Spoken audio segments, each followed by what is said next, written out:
What's going on, everybody?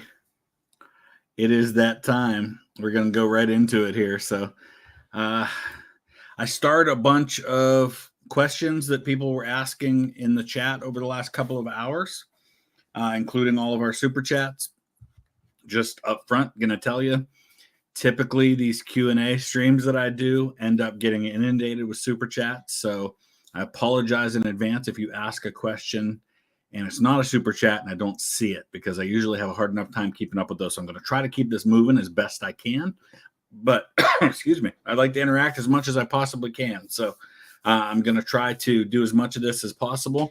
Couple of things concerning streams real quick I want to say before we start doing the questions is, number one, what is today? Wednesday. Okay, today's Wednesday. Friday night, so that's the day after tomorrow. Probably about the same time, 6 p.m. Eastern time, I'm going to be doing a private stream for our members and patrons. I have been taking questions on Patreon, and I'll post something on for the members privately as well, where everybody can submit one question, every patron, every member. And I will make sure to get to all of those in that stream, plus any questions that we get during the stream itself. That stream will be made available to our patrons and members. Even if you can't make it live, you'll be able to watch it later. So that'll be Friday. Then on Monday night, which is the night before Election Day here in the United States, I'm going to be doing a live stream where I'm going to be giving you all of my predictions for who's going to win every single state, for how the Senate races are going to go, and how the House is going to go. I'm going to give my final predictions for all of that. And then we'll see on Tuesday, or maybe later, how I do. And on Tuesday, on election night, I will be on with Mr. Terry for his live stream for election night. I don't know how long I'll be on for, and I don't know who else is going to be on it.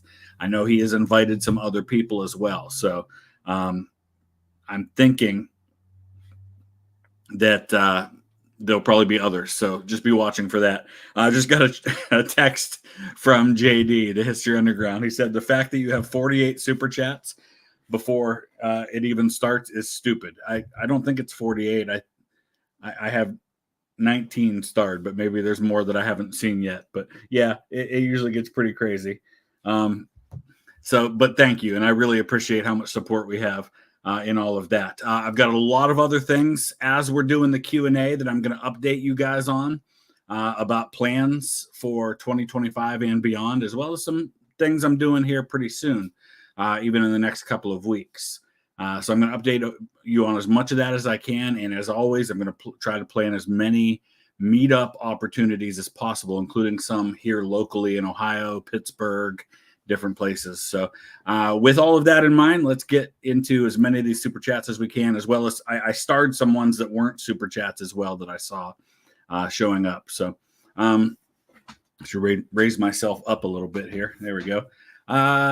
John, have a work meeting. Might catch some of this, might not. Have a blast, everyone. See you on video on demand. In any case, thank you, John.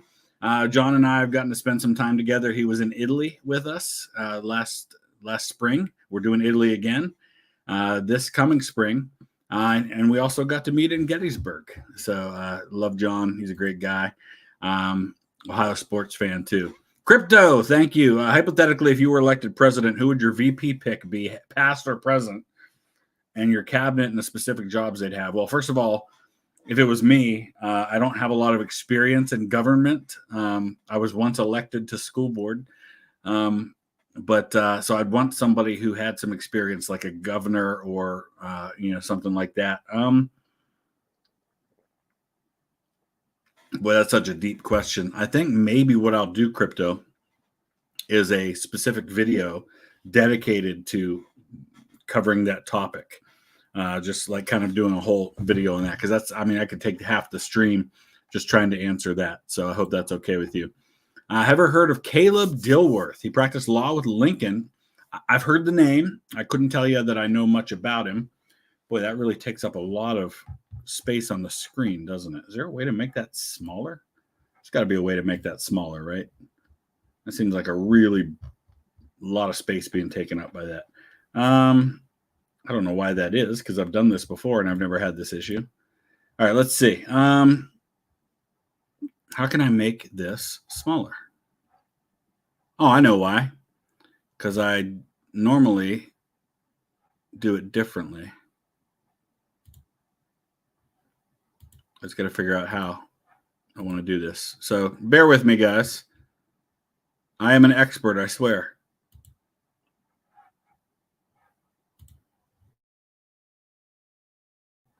It's weird that it's so big. I don't know why it's so big.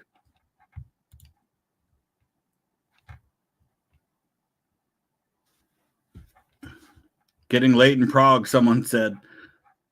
Apple juice or orange juice? Definitely apple juice. And if I do drink orange juice, it would be without pulp. I don't like pulp at all.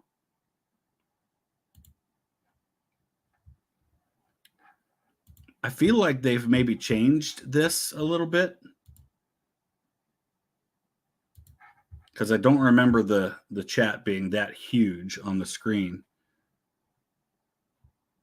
And yes, I saw the people who said that's what she said. And I do find that funny because that's exactly the kind of thing I would say in that scenario.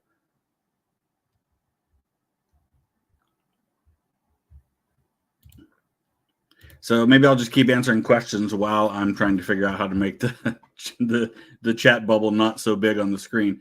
Yeah, so I'm not familiar with Caleb Dilworth beyond what you've already mentioned there, and actually didn't even know all of that. So I wonder if it's because that like button thing is there too. Happy Sam Hain, Chris. What's your favorite theory as to the reason for the construction of Stonehenge?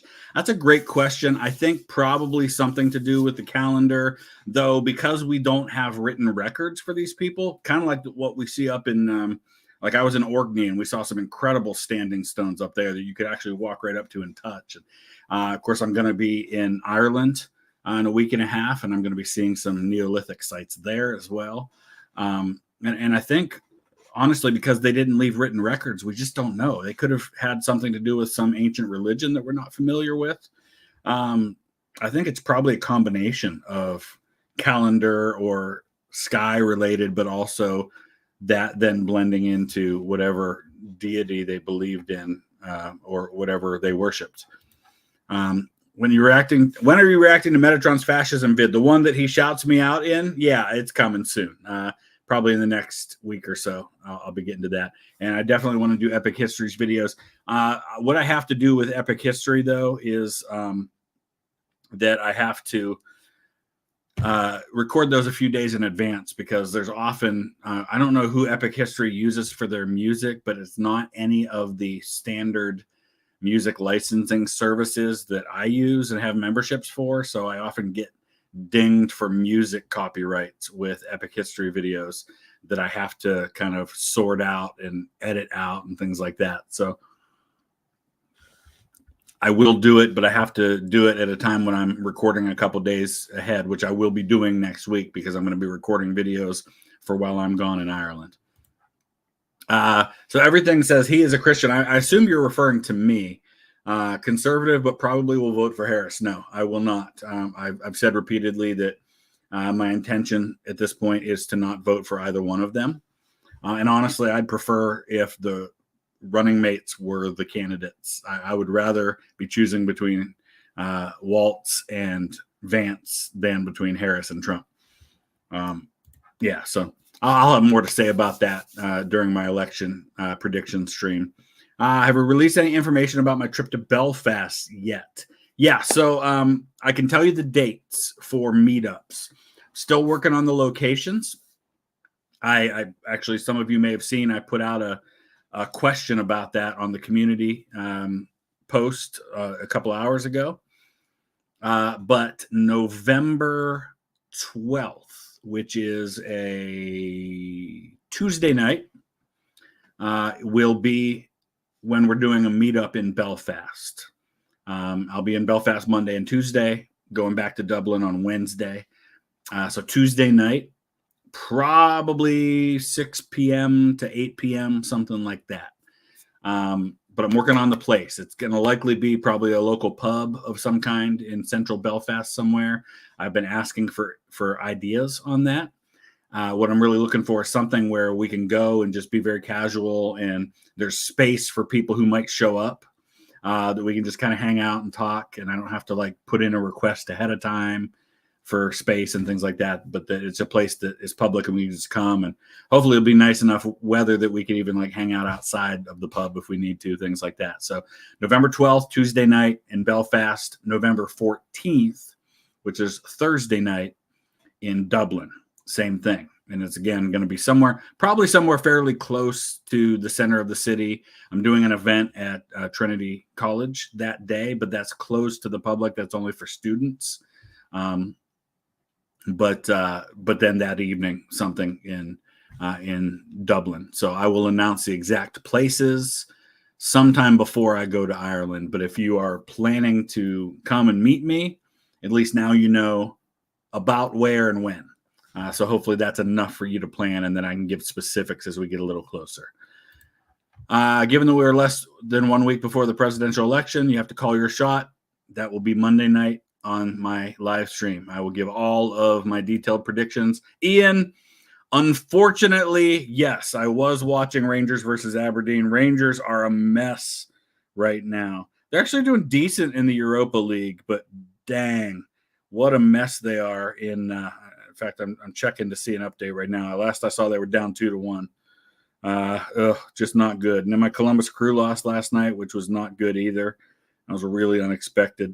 Hey, Cleveland Cavs are doing really well, so at least my basketball team is doing well. But Rangers lost 2-1. Yeah, so there's that.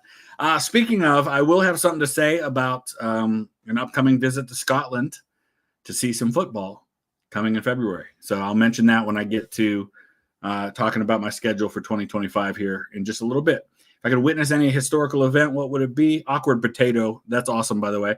I'm assuming that's like your child in the image, and I love that picture, and I love your profile name.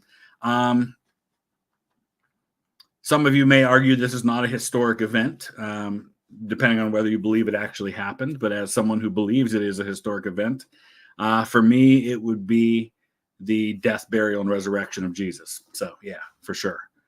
But if we want to take religion out of it, Mark Antony's speech at Caesar's funeral, I think would be a fascinating event to witness. Can Detroit win the Super Bowl? Absolutely. They look really good this year. What do I think about Irish history? Ireland has an incredible history, a very complex history. You've got Neolithic history in there. You've got Viking history. You've got Celtic history. You've, of course, got the British and Scottish kind of showing up, English and Scottish showing up at different times. Very complicated, very interesting. Did my Ancestry DNA origins change with their latest update? Yeah, they actually did a little bit. In fact, I'll show it to you. Let's take a look. Okay, now JD, there's 40 super chats. All right, give me 1 second. I'm going to pull up my origins on Ancestry DNA and show you what they look like at this moment in time. Okay, give me 1 second. I got to share the screen. Here we go. All right, so just for a second, let me hide myself. Or move myself. There you go. I don't know how well you can see that. Let me try to zoom in a little bit.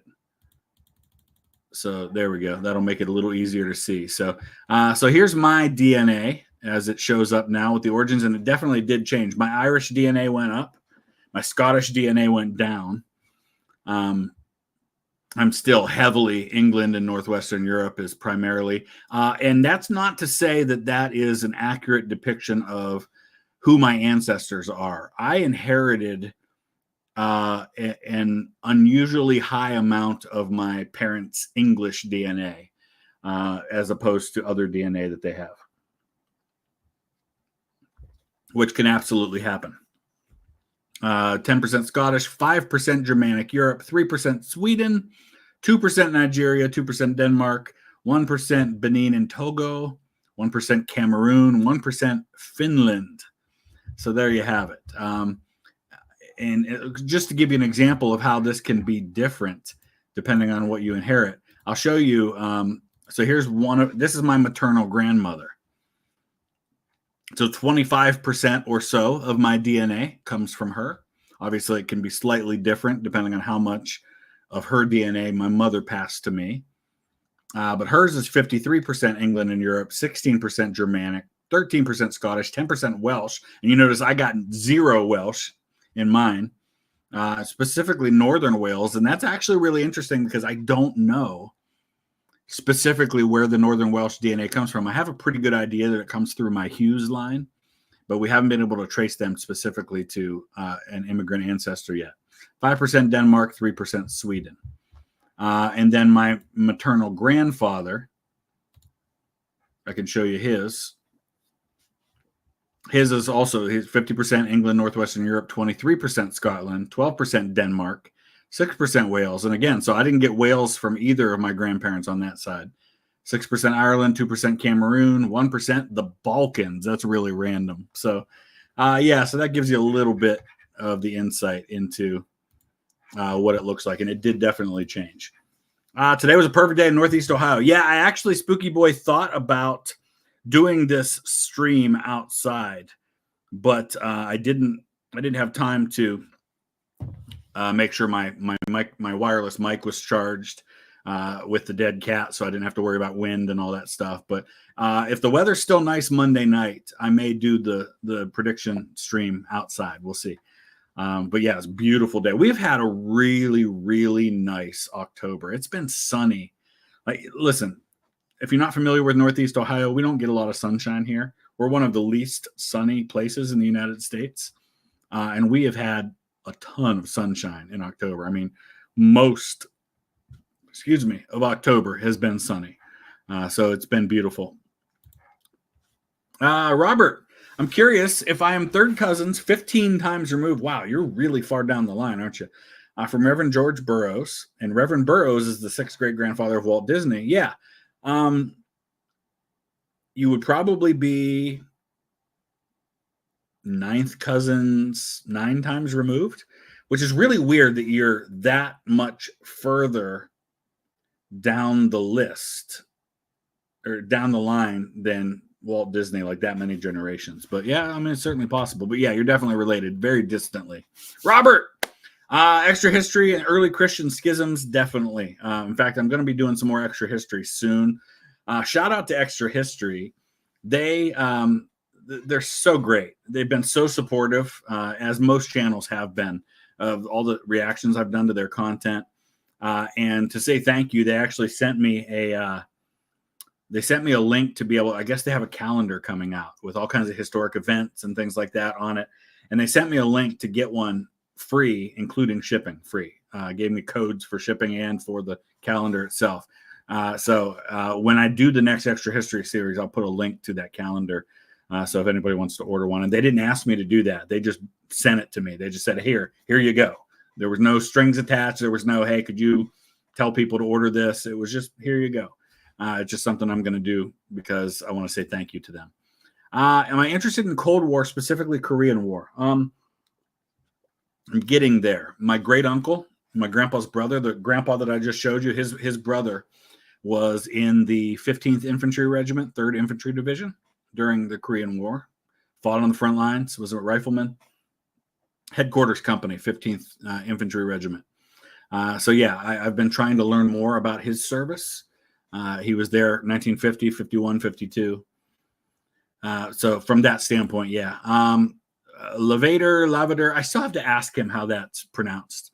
Monarchist video. Yes, I will definitely take a look at more of his videos. I was really impressed by his last one. I didn't agree with him much on the oversimplified one, but the last one I did, I thought was really intriguing, to say the least. Do I think the UK will ever join the EU again? I don't know enough about the ins and outs of the UK's politics, but it seems like there are enough people who are interested in that it could be possible at some point. Yeah. Green, thank you for that. I'm great. I'm doing fantastic. Listen, I've posted. If you guys follow me on Instagram, you've probably seen me talking about by the way, there's almost 900 people in here, and that is amazing. And I'm so grateful to you all. And that's actually my, I get in these places. I've been posting on Instagram when I go for walks and just kind of thinking and things like that. And I find myself focused on themes or big ideas as I'm walking.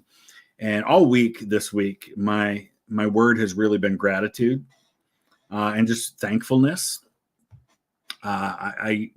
It's so easy when you go through difficult times to focus on those difficult times. So it's easy for me to say, you know what, in the last 3 years, I lost a brother, both my parents.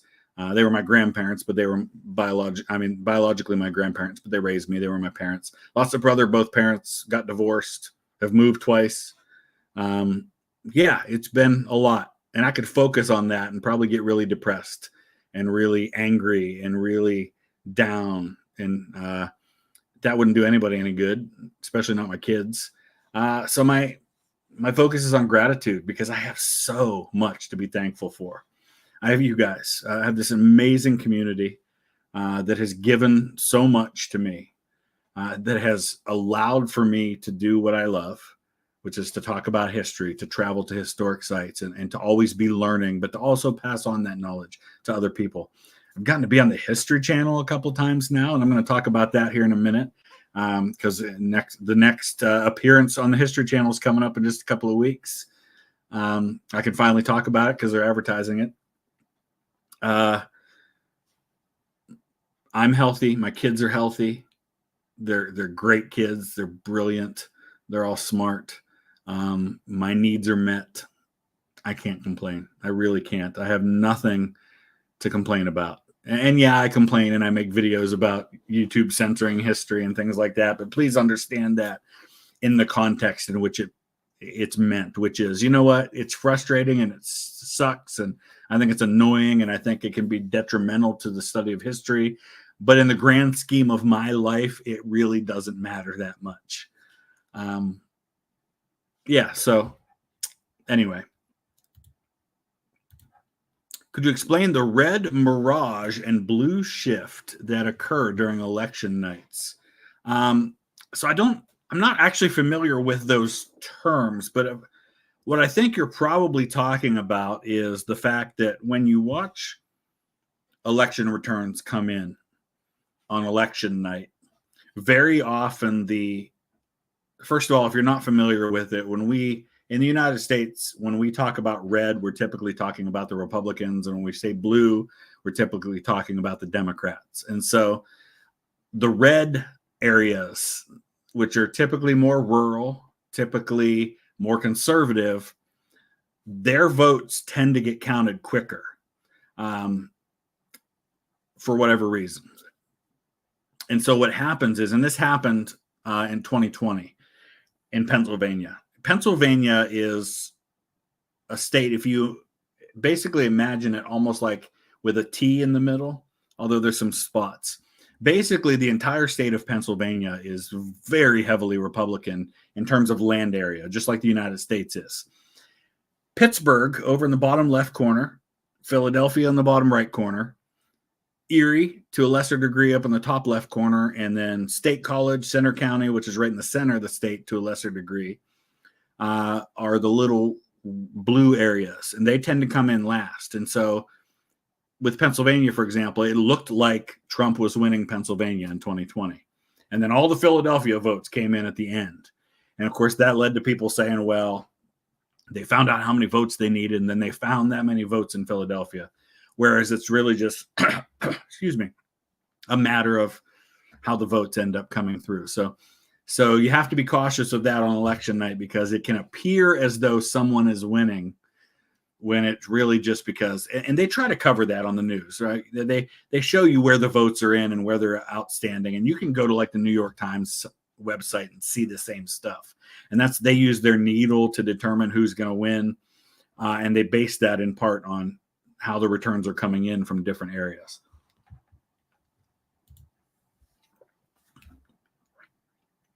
But so it'll be interesting to see what happens that week or that night. What do I think of John Schofield?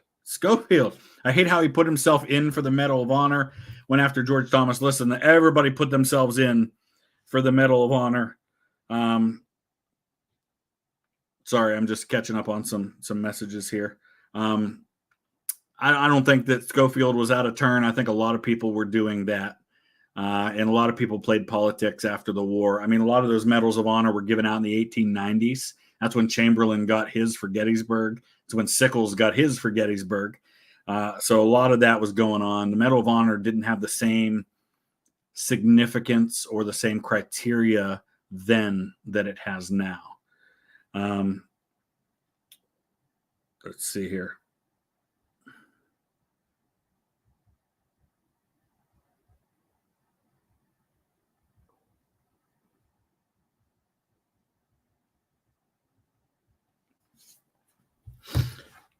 All right. I saw a video earlier where a guy said that America is a federation, even though that we're a democracy. We are a federal republic.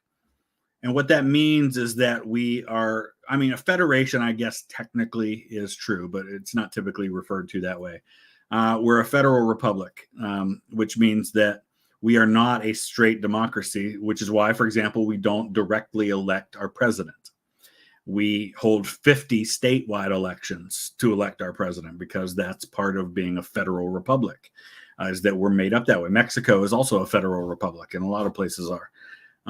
So, I mean, a federal republic is a form of democracy. Democracy being just a blanket term for places where you get to elect people to represent you. That's just our form of democracy. How can Ukraine and Russia defeat each other? I don't think they can. I don't think anybody can win a clear victory in that war. Russia can't win it as long as Ukraine's getting the support they're getting from other powers, and Ukraine can't win it unless they get a whole lot more support from other powers, which is not going to happen. Do I think Winston is the answer for the Browns? I'll tell you this: the Browns are 2-6 right now. At minimum, we're 4-4, maybe 5-3 if Winston plays every game, because there were some very winnable games with some awful quarterback play by Deshaun Watson. And if we'd had even average play from somebody like Jameis Winston, we win at least 2, maybe 3 of those games. And we're right in the thick of the playoff race. So, yeah, I mean, Winston's going to make some mistakes. He throws a lot of interceptions, and he should have thrown a few against the Ravens. They dropped quite a few. Browns dropped a few as well. Parallels between current politics and the Civil War. I don't see it. None of our current politics rises anywhere to the level of insanity that we saw for the first 80 years of the United States, where slavery dominated everything. It dominated what states got admitted to the Union and when. It dominated major Supreme Court cases. I mean, it was dominating everything. It dominated the writing of the Constitution. We have no issue in our current day and age that comes anywhere close to how divisive the issue of slavery was in the United States from the Constitution to the 1860s. So I don't see the parallels. Could a faithless elector decide this election? Yes, absolutely. Because I could absolutely see a situation where this one comes down to the wire. I mean, right now I'm looking at, like, for example, Real Clear Politics, their current projection. If Pennsylvania flips to Harris, she gets exactly 270, which is exactly what you need to win. So, yeah, I mean, it's absolutely possible. And I'm hoping, regardless of who wins, whether it's Vice President Harris or former President Trump, regardless of who wins, I'm really hoping and praying for the sake of our country that it is not that close. I really hope it's not that close, because we do not need that at all. I finally got to watch Band of Brothers on my flight back from a trip to Australia. Yeah, you could watch the entire 10 episodes of the show on a flight back from Australia. It is as good as everyone says, isn't it? And it holds up well too. What's my favorite episode? 9's really good. I think it's gotta be it's got to be 2 for me.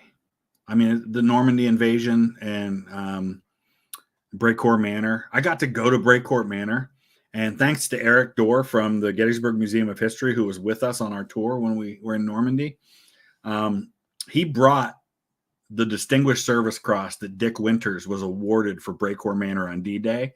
I got to stand at the site. I'm getting chills just thinking about it. I got to stand at the site where Dick Winters was originally nominated for the Medal of Honor, was downgraded to the DSC because of a stupid rule about how there could only be 1 Medal of Honor per division for Normandy. But I got to hold that medal at the site where he earned it. That was a memory of a lifetime, something I'll never forget. So I think episode 2 is probably my favorite. Thoughts on Biden calling Trump supporters garbage? You know what? There's been a lot of that going around. Trump said that America had been turned into a garbage can by illegal immigrants. Honestly, there have been so many things on both sides in this election that had they happened 20 years ago, we would have called them like the kiss of death for a person's campaign. It used to be you had one such thing like that happen and your campaign was over and everybody was like, oh, there it goes. There's your October surprise. Now it happens every day and everybody's like, and they just go on with their lives. I mean, this election, and actually the last election too, I mean, it has totally turned upside down everything we thought we knew about how elections go. I remember thinking that 8 years ago when Donald Trump said that he could stand in the middle of Fifth Avenue and shoot somebody and his supporters would still vote for him. I remember thinking that was ridiculous and there was no way that was true. Now I believe it. I absolutely believe it. And I believe that the people on the other side hate Donald Trump enough that if their candidate did that, they wouldn't care either. It's a weird, weird time for politics in America. That stuff really just doesn't even make a blip anymore. It's crazy.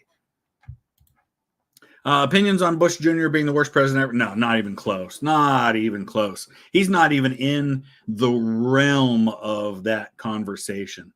I put him at worst 30 to 35. And I personally, just from my own bias, wouldn't put him that low.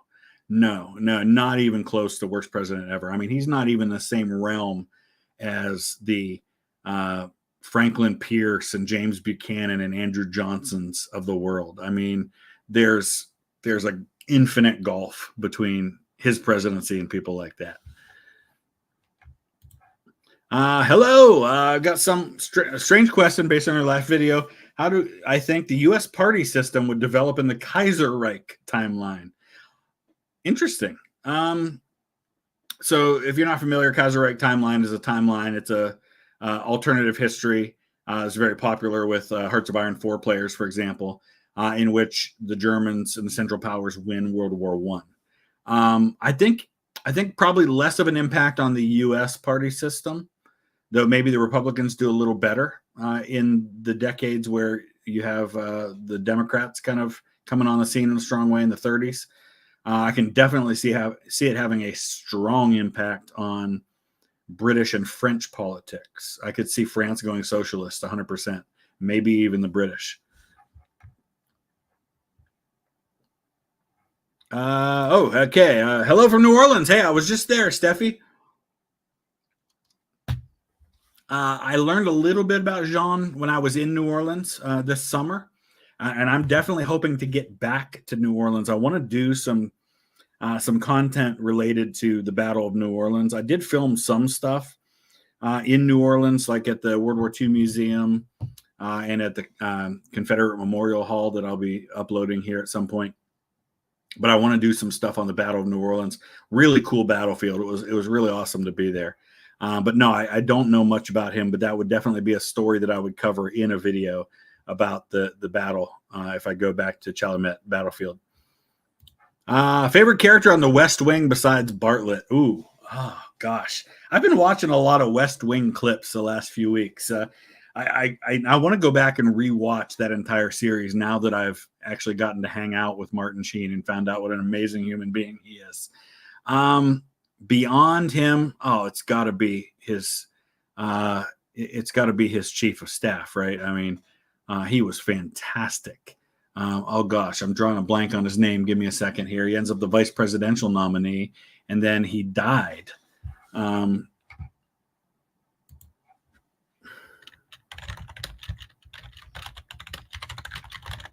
Leo McGarry. I love Leo. I love how they portray him, where they have the interaction. I don't remember when and where it happens, but Bartlett says something to the effect of, "Do you have a best friend? Is he smarter than you? That's your chief of staff." I think maybe he says it to Santos. West Wing, oh my gosh, one of the all-time great shows, and Bartlett would be like the ideal American president. Chris, what do you think about confirmation bias in the study of history? Salve from Rio de Janeiro. Awesome. And I want to do some more Brazilian history. There's some great history there. Confirmation bias is a problem not only in history, it's a problem in life, right? It's something we have to be careful of in all things that we do.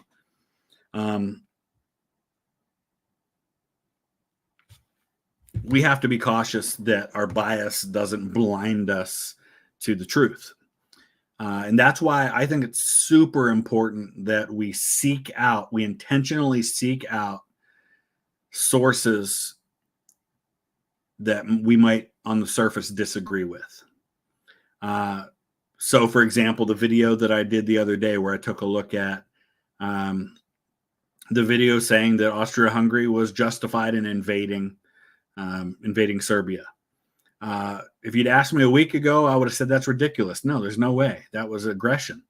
But it gets me out of my comfort zone, and it allows me to take a look at a point of view that I hadn't really taken much time to consider, to listen to him. And when I did, I was like, you know what? He makes some points there about that. That's what we need to do. We need to get out of our echo chambers.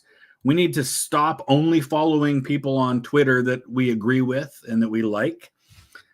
We need to stop only hanging out with people who think exactly the same way that we do. We need to interact with people that are different than us and see the world differently and believe different things. We might disagree with them, but we should at least listen. We should at least allow them to challenge our worldviews and challenge our historic views. You know, it might turn out that by doing that, it only confirms that we were right and that the views we had were the correct ones, or the ones that we continue to hold. But it's not because we've ignored anything that might challenge that. What presidential assassination would you prevent? He is a great what if, Garfield, and as an Ohioan, I love Garfield, but it's got to be Lincoln. I mean, I believe the Lincoln assassination, particularly because of who his vice president was one of the most damaging events in American history, especially for 4 million people who were newly freed from slavery. I think that did unbelievable damage to our country and to civil rights. I would not only that presidential assassination, but if I could change one event in history, period, it would be Lincoln's assassination. Or at least change who his running mate was. Out of the three, which is my favorite World War II series, Band of Brothers, Pacific, or Masters of the Air? Band of Brothers, but they're all three fantastic. And I think we do ourselves a disservice when we compare them. And I understand that it's human nature to compare them because they have the same producers, in many cases, the same writers and directors. So the comparisons are natural. And honestly, you know, a lot of people kind of come down on the Pacific and Masters of the Air. If either of those had been released in a world in which Band of Brothers doesn't exist, I think they're much higher regarded than they are.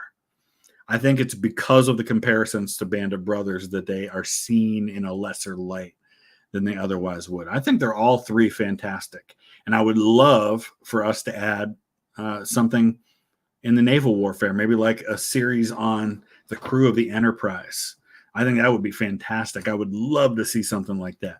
And I'd love to see things like that from the perspective of other nations. I'd love to see, there was something done in German, Generation War, which is only a couple of episodes, but it's kind of like the German Band of Brothers, and it was really good.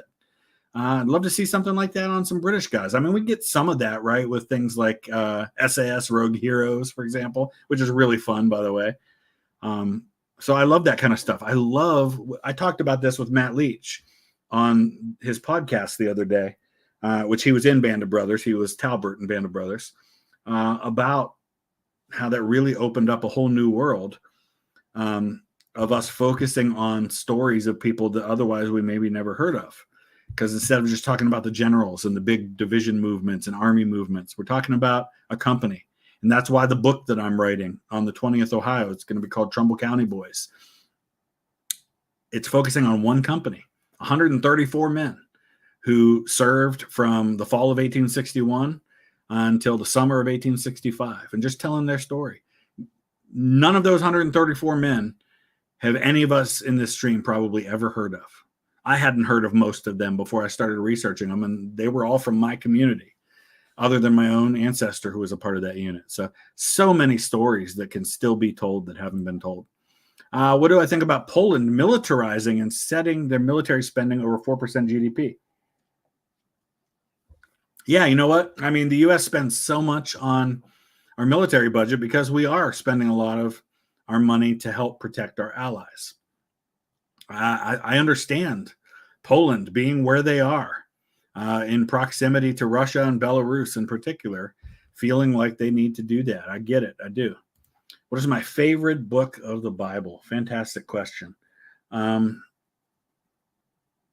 got a few. I mean, I've got more stories that are my favorite, but I love Daniel. But James is probably my favorite book. I love how direct James is. I love how kind of in your face and right to the point James is in that book. So probably James. Hey, Chris, where's the best place to reach out to you for video suggestions? I do take such requests. Honestly, just leave it in a comment on a video. I read every single comment on every video. I don't respond to all of them, but I do read them all. I would say that's better than email. I get dozens of emails every day, and I'm like weeks behind on responding to emails. And sometimes I don't respond. I just get so many emails I can't.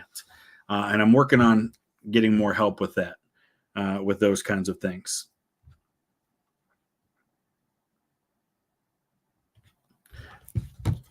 But yeah, just leave it in a comment. Don't put a link to it. Just describe what it is, because if you put a link, it'll probably get automatically hidden by YouTube. Javon, thank you for that. Anish, ignoring the presidential election, what are your general thoughts on the Senate? Narrow Republican win. Ohio, no idea. Honestly, I don't know yet who I'm going to make my prediction for on Monday on Ohio. It's gotten really, really close. My gut still says Sherrod Brown wins just because we tend to reelect our incumbents in Ohio. Montana, Tester's done. He's absolutely going to lose. That is a Republican gain in Montana, 100%. Nebraska, both. Nebraska is the one with 2, right? I think both go Republican in Nebraska. Do I ever think MLS will have relegation? Yes, I do think that's coming. I think it's going to be just between the 2 top leagues. The U.S. Soccer League, it's like our second league. I think they're going to come up with something.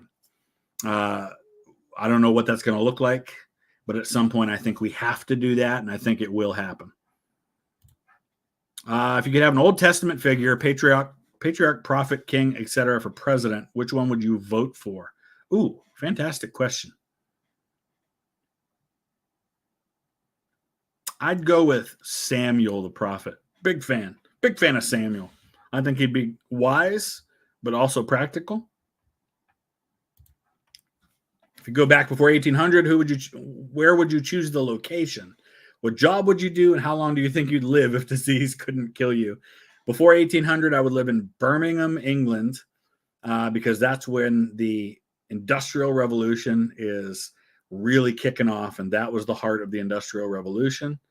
And what job would I do? I'd want to be a farmer, because it feels like about the safest thing you could do, because a lot of those jobs could kill you. And so I wouldn't, I guess, be right in the city of Birmingham, because being in the city is a bad idea. Cholera will kill you or something else. I feel like being a farmer is a little safer, so maybe on the outskirts of Birmingham. Yeah, I'd be a farmer for sure. As a Browns fan, do you think the Browns will fire their head coach if they can stay healthy and start winning some games? No, I don't think he's the problem. Our quarterback has been the problem. Look at every time Deshaun Watson has been taken out, whether it's Joe Flacco or now Jameis Winston, suddenly our offense looks really good when that happens. When Baker Mayfield was there and he was healthy, he did really good. Baker Mayfield, we should have never gotten rid of him. We had 3 first-round picks that we traded to get Deshaun Watson. We got rid of Baker Mayfield. Dude is leading the league in touchdown passes.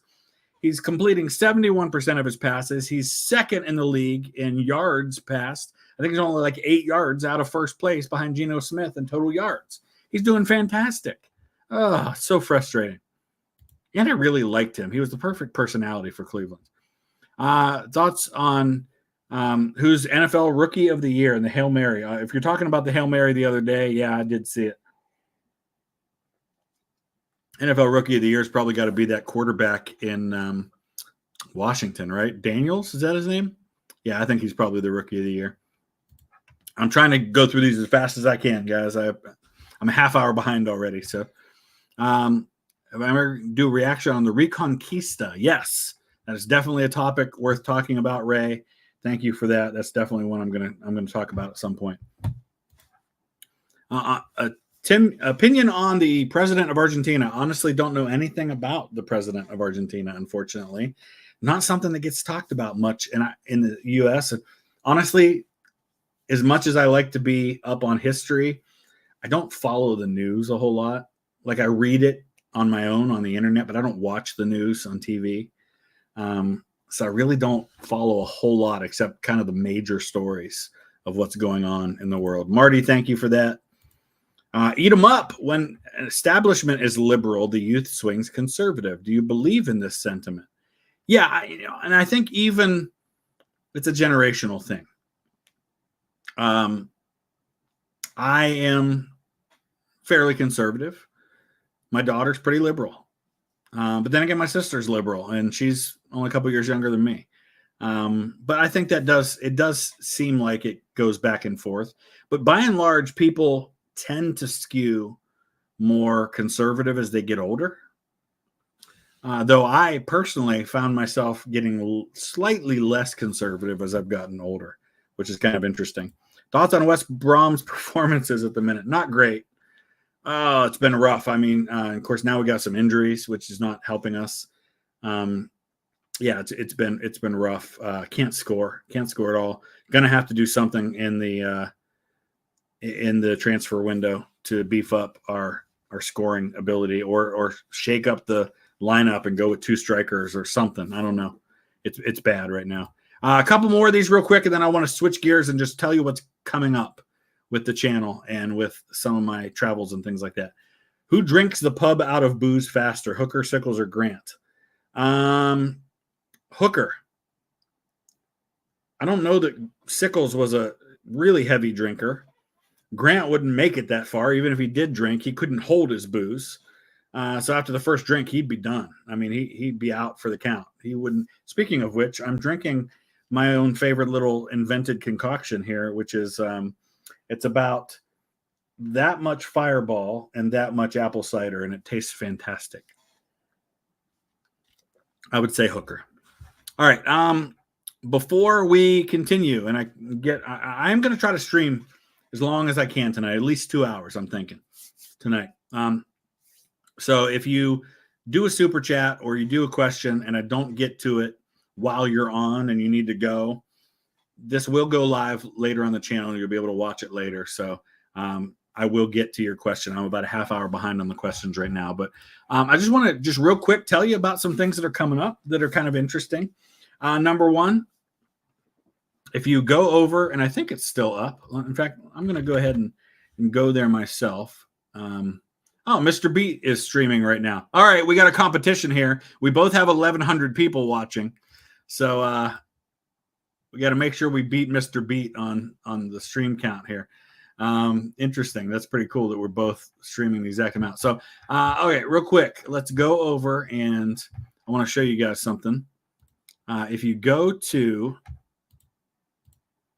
the History Channel's YouTube page right now, you will see that on their banner, I'm going to zoom in on it for you here.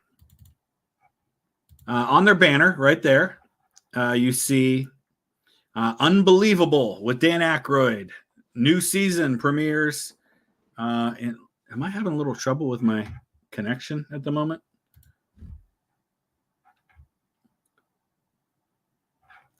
I'm looking at my notification, and it looks like there's a little bit of what is the deal? Mr. Terry, who's my favorite current high school history teacher that also reacts to history videos.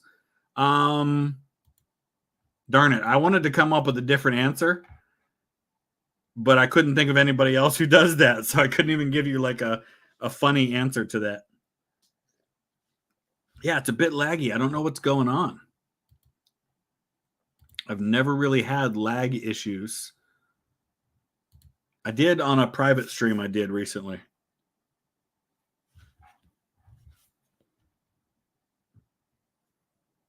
I might switch and connect this to my phone if I have to. Terry's is his last name. He's Mr. Terry, just like you might call a teacher. I don't know if he's ever actually said what his first name is, so I'm not going to tell you unless he's okay with you knowing. I know what it is, but I don't know if he's ever said it, what his first name is. I'll protect his privacy.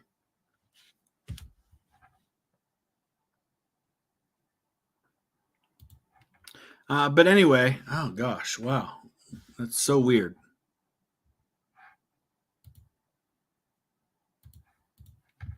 It's Terry. I like that. All right, I'm going to connect to my phone's Wi-Fi here and see if that helps.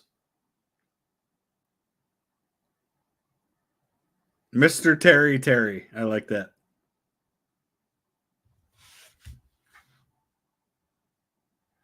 Terry squared, if you will. Picture isn't good, but the sound is fine. Okay. So the picture will probably clear itself up at some point. Maybe I'll just even reduce the resolution down to 720 and see if that helps with it. Dang, I have no idea what's going on. I do live out in the middle of nowhere. And so the internet can be a little wonky, and my router is 2 floors below me. I'm in the second floor of my house, and the router's in the basement. But as long as the sound's okay, we're good. Anyway, Unbelievable with Dan Akroy. I'm on that show. Back in May, I went and filmed for 4 episodes of that show. And actually could have done 5 more episodes. I think there's probably 10 episodes. And so I would have been in pretty much every episode of the season, but ended up with a scheduling issue where when I was going to go, because I went and filmed 4 episodes back in May when I was there, and I couldn't talk about it then. All I could say was that I was going to film for the History Channel. I couldn't say more than that. But I filmed for 4 episodes of Unbelievable with Dan Akroy. And about a month and a half later, they reached out to me again and said, hey, we're filming the last 5 episodes of the season. We'd love for you to come back and do those episodes as well. And I was all set to do it. And then there was a last minute issue that came up, and I couldn't fly to New York on the day that we were going to record. And then I was immediately right after that going to the UK for a tour that we just did with the guys from Masters of the Air. And so I ended up not being able to film for those other 5 episodes. But I am going to be in 4 episodes of Unbelievable with Dan Akroy. It was a fantastic experience. That one was filmed at the A&E studios in Manhattan. Really cool. There was like 5 producers there. And like one producer, their whole job was just to make sure that there was no fuzzies on my suit and things like that as I was there. Big room, sitting like up on this throne looking thing. A lot of fun. Amazing stories that we're going to be sharing. So each episode of Unbelievable is a different theme. So, for example, one of the episodes is all about stories of revenge from history. So we talk about Vlad the Impaler. We talk about Olga of Kiev, things like that. So we share those kinds of stories. There's an episode where we talk about like weird places in history, like Sealand, which is that place where it's a World War II anti-aircraft platform that some guys have like claimed as a sovereign country. So we talked about that. We talk about the place where George S. Patton was in the First World War, and the people of the town thought that where they buried the latrine was actually the body of a soldier, and they like built a memorial there and that kind of stuff. So I'll be in 4 episodes of that. I don't know yet what episode is airing when, so I can't tell you until I see it. Which episodes are the ones that I'm in. I'll know when I see the list of episodes. But until then, I don't know. But it was a lot of fun. It's all real history. It's not ancient aliens or anything like that. This is all legit history, and it was a lot of fun. So I'm excited about that. Also, want to let you know, as I mentioned at the top of the stream, I am going to be in Ireland. Looks like things have settled down with the stream a little bit now. I am going to be in Ireland the week of November 10th. It's a quick trip, unfortunately, because I have events before and after that trip. So I'm basically there for as long as I can possibly be there. And there will be meetups, and I mentioned that at the top of the stream. In February, let me tell you about this, and then I'll get back to some more of the questions. Excited about this. So I am, along with a couple thousand other people, a part owner of a 5th-tier Scottish football team called the Caledonian Braves. They're in the 5th tier of the Scottish pyramid of soccer football. They're in Glasgow, and they have opened up their they sold ownership shares in the team. And so I have some of the shares of the team. I'm also the season sponsor for Reg McLaren, who's one of their leading goal scorers. So anytime Reg scores a goal in a game, you'll see when they share on social media, it'll say sponsor. It'll have a picture of Reg, and it'll say sponsored by Vlogging Through History.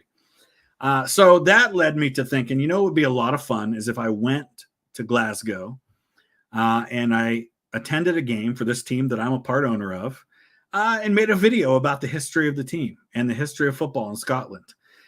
So we're doing that, and I've already been talking to the media guy at Caledonian Braves, and they want their media people to cover it as well. So they're going to probably be doing some stuff on their end. I'll be doing some stuff on my end, and I am reaching out to a couple of my favorite football content creators who live in the UK to see if any of them would like to collaborate with me on doing that. So I'm waiting to hear back from one. If he's not able or not interested, I'm going to reach out to the next one. And hopefully I'll get one of those folks to be involved. I don't want to say who yet, but if you go to Twitter and you just look to see who I follow, you'll get a pretty good idea of who it might be. So yeah, that'll be fun.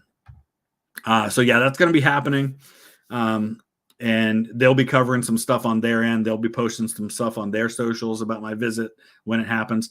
Probably February, because I'm trying to time it at a time when I can see West Brom and Braves in the same week when I'm there. I wanted to also see Rangers, but it just isn't working out with the schedule. There's no time Rangers are at home that I can go.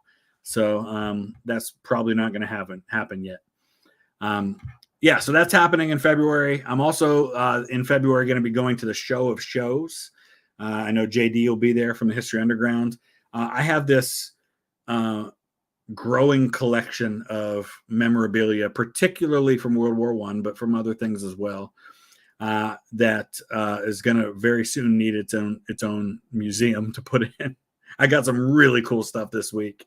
Got my first World War I uniform coming from a soldier from the 83rd Division this week as well.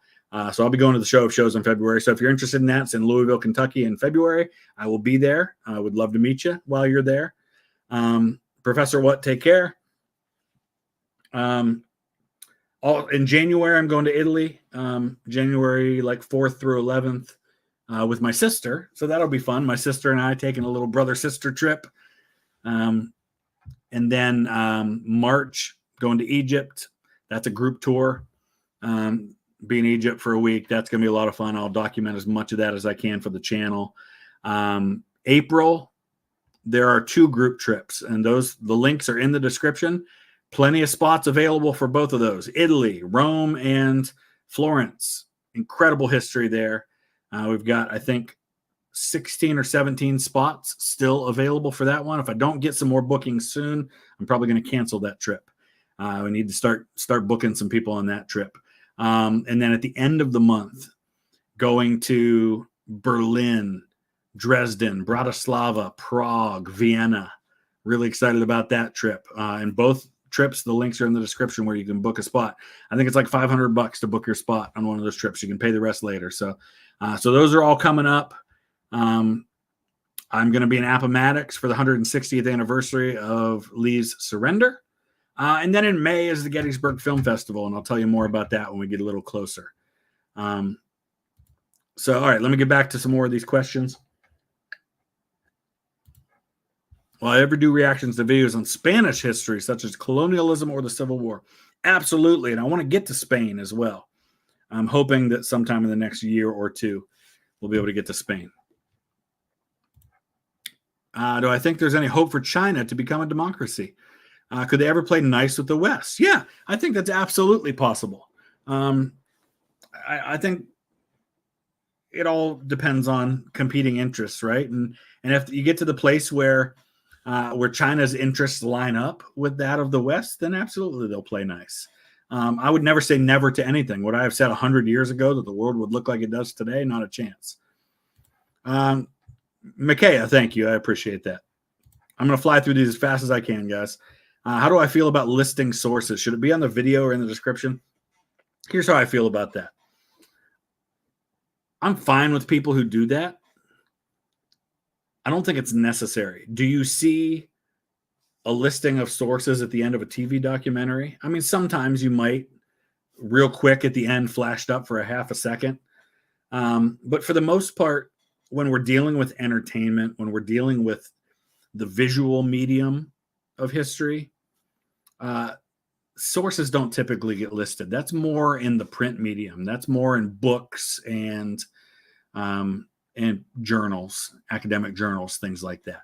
I'm not discounting the importance of that. And I think it's great that a lot of YouTube content creators do list sources. It doesn't necessarily mean a whole lot.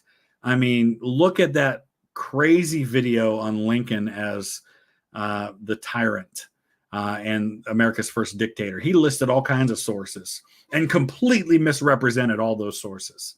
So just because you list sources doesn't mean you're right or that you're even representing them accurately.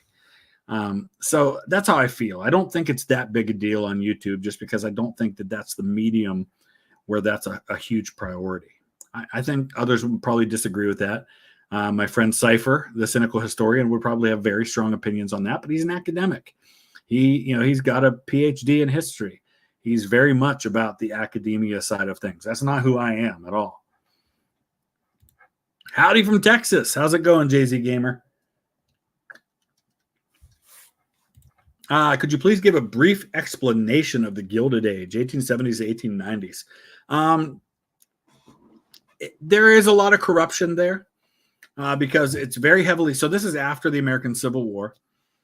This is a time when you have a couple of things happening. Number one, you have the completion of Manifest Destiny.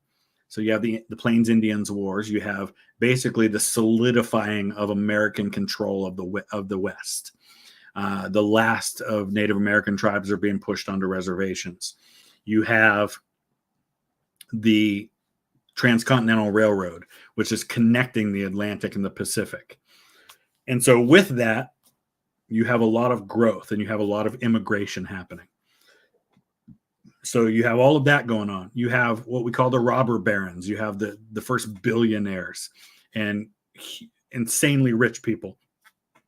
J.P. Morgan, Andrew Carnegie, John D. Rockefeller from here in Northeast Ohio, these kinds of people.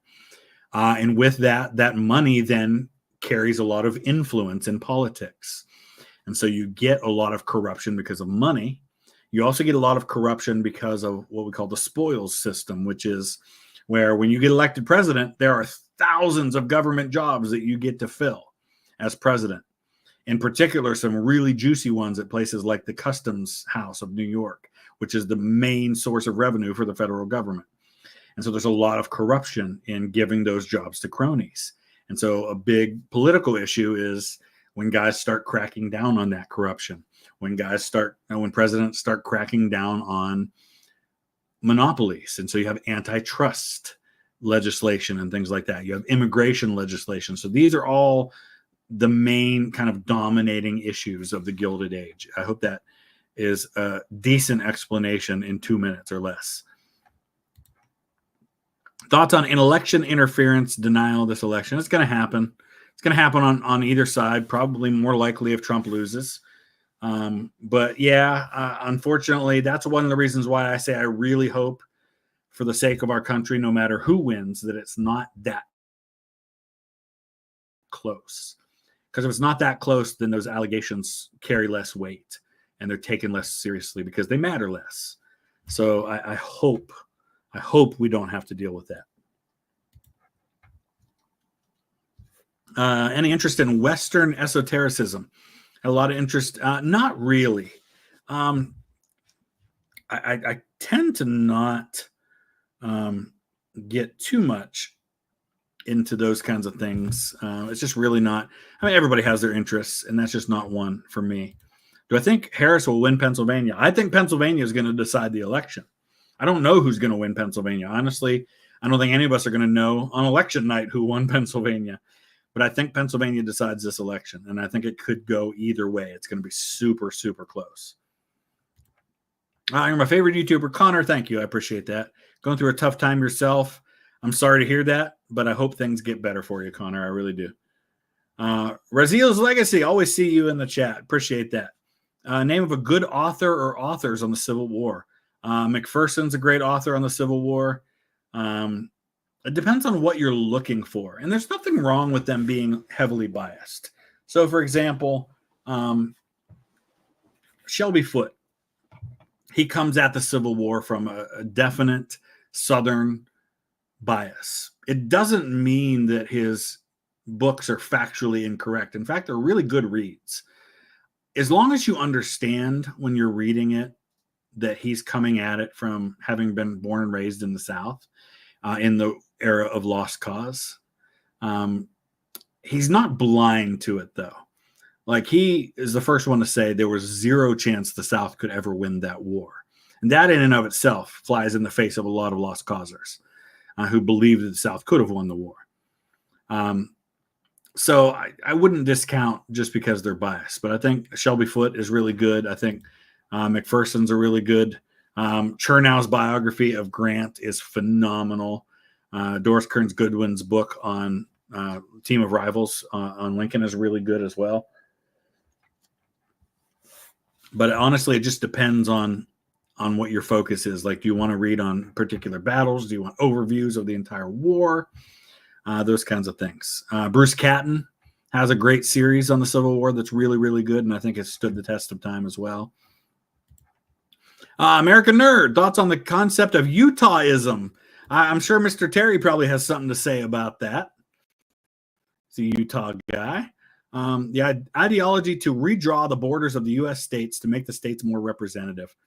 I think there's no easy way to do that because no matter how you do it, somebody's going to complain that it's biased and that it favors one side or the other, and they'll fight it, and it'll end up with what you have in Ohio, where now we're voting on a constitutional amendment to fix it. And who knows what's going to happen with that. Okay. John's back. I've said before, you were there for a lot of us during the most depressing time of our lives. This community and what you build is special. I agree 100%, John, and I mean that sincerely.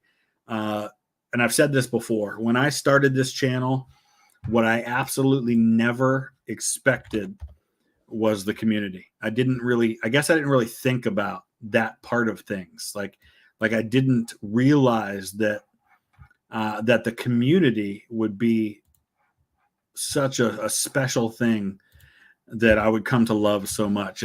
And though like John, obviously I've met you, John, and I've met a lot of others, but most of the 450,000 people who subscribe to this channel, I've never met, and I probably never will, unfortunately.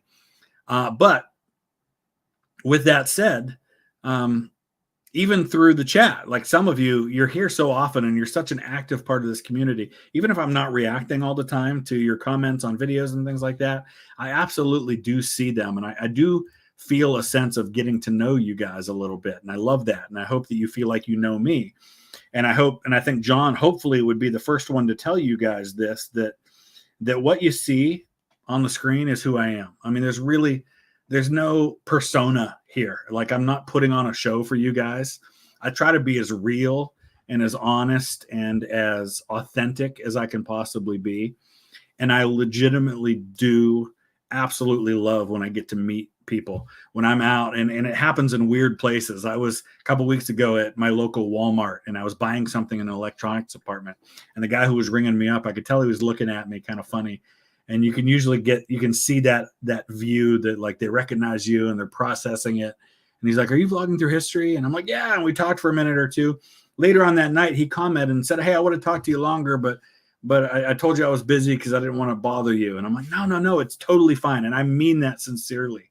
If you ever see me somewhere, unless I'm actively in the middle of talking to my camera because I'm filming, as soon as I hit stop, come over and say hi. Come over and talk to me. I absolutely love that. I love meeting people. I love hanging out with you. Sometimes I'm busy and I can't give as much time as I'd like to, but I absolutely do love that.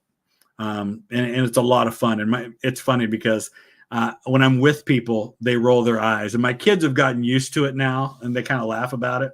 I was working the concession stand for my son's soccer game about a month ago. And I got recognized by somebody in line that I was selling pizza to. And they were like, "Are you vlogging through history?" And everybody in the concession stand, all the other parents were like, "Oh, here we go." Like, because they all know. And actually the one mom who said, "Oh, here we go," her husband watches like every one of my videos. So it was kind of funny. But I absolutely do love it. I love this community, and I appreciate each and every one of you guys. Pizza or lasagna for election night? I'm not a huge lasagna guy, so I would say pizza. And I'll probably be eating pizza. My kids will be here. It's my daughter's first time voting in a presidential election, so she's pretty excited that she gets to cast her vote for the first time. So I'll be taking her to vote. We'll both go vote on election day, and then we'll watch the results and see what happens. And I'll be on with Mr. Terry talking about that. Plan to cover Trump and Rogan. Trump already did Rogan. No, I probably won't cover it. JD Vance recorded today. Has that gone live yet? Let me tell you what. Listen, whatever you think of his politics, and you are absolutely welcome to think whatever you want about anybody's politics, I will say this about JD Vance. And I'm not just saying this because he's from Ohio, and so I have a bias, which I absolutely do toward people from Ohio. He is fantastic in that setting.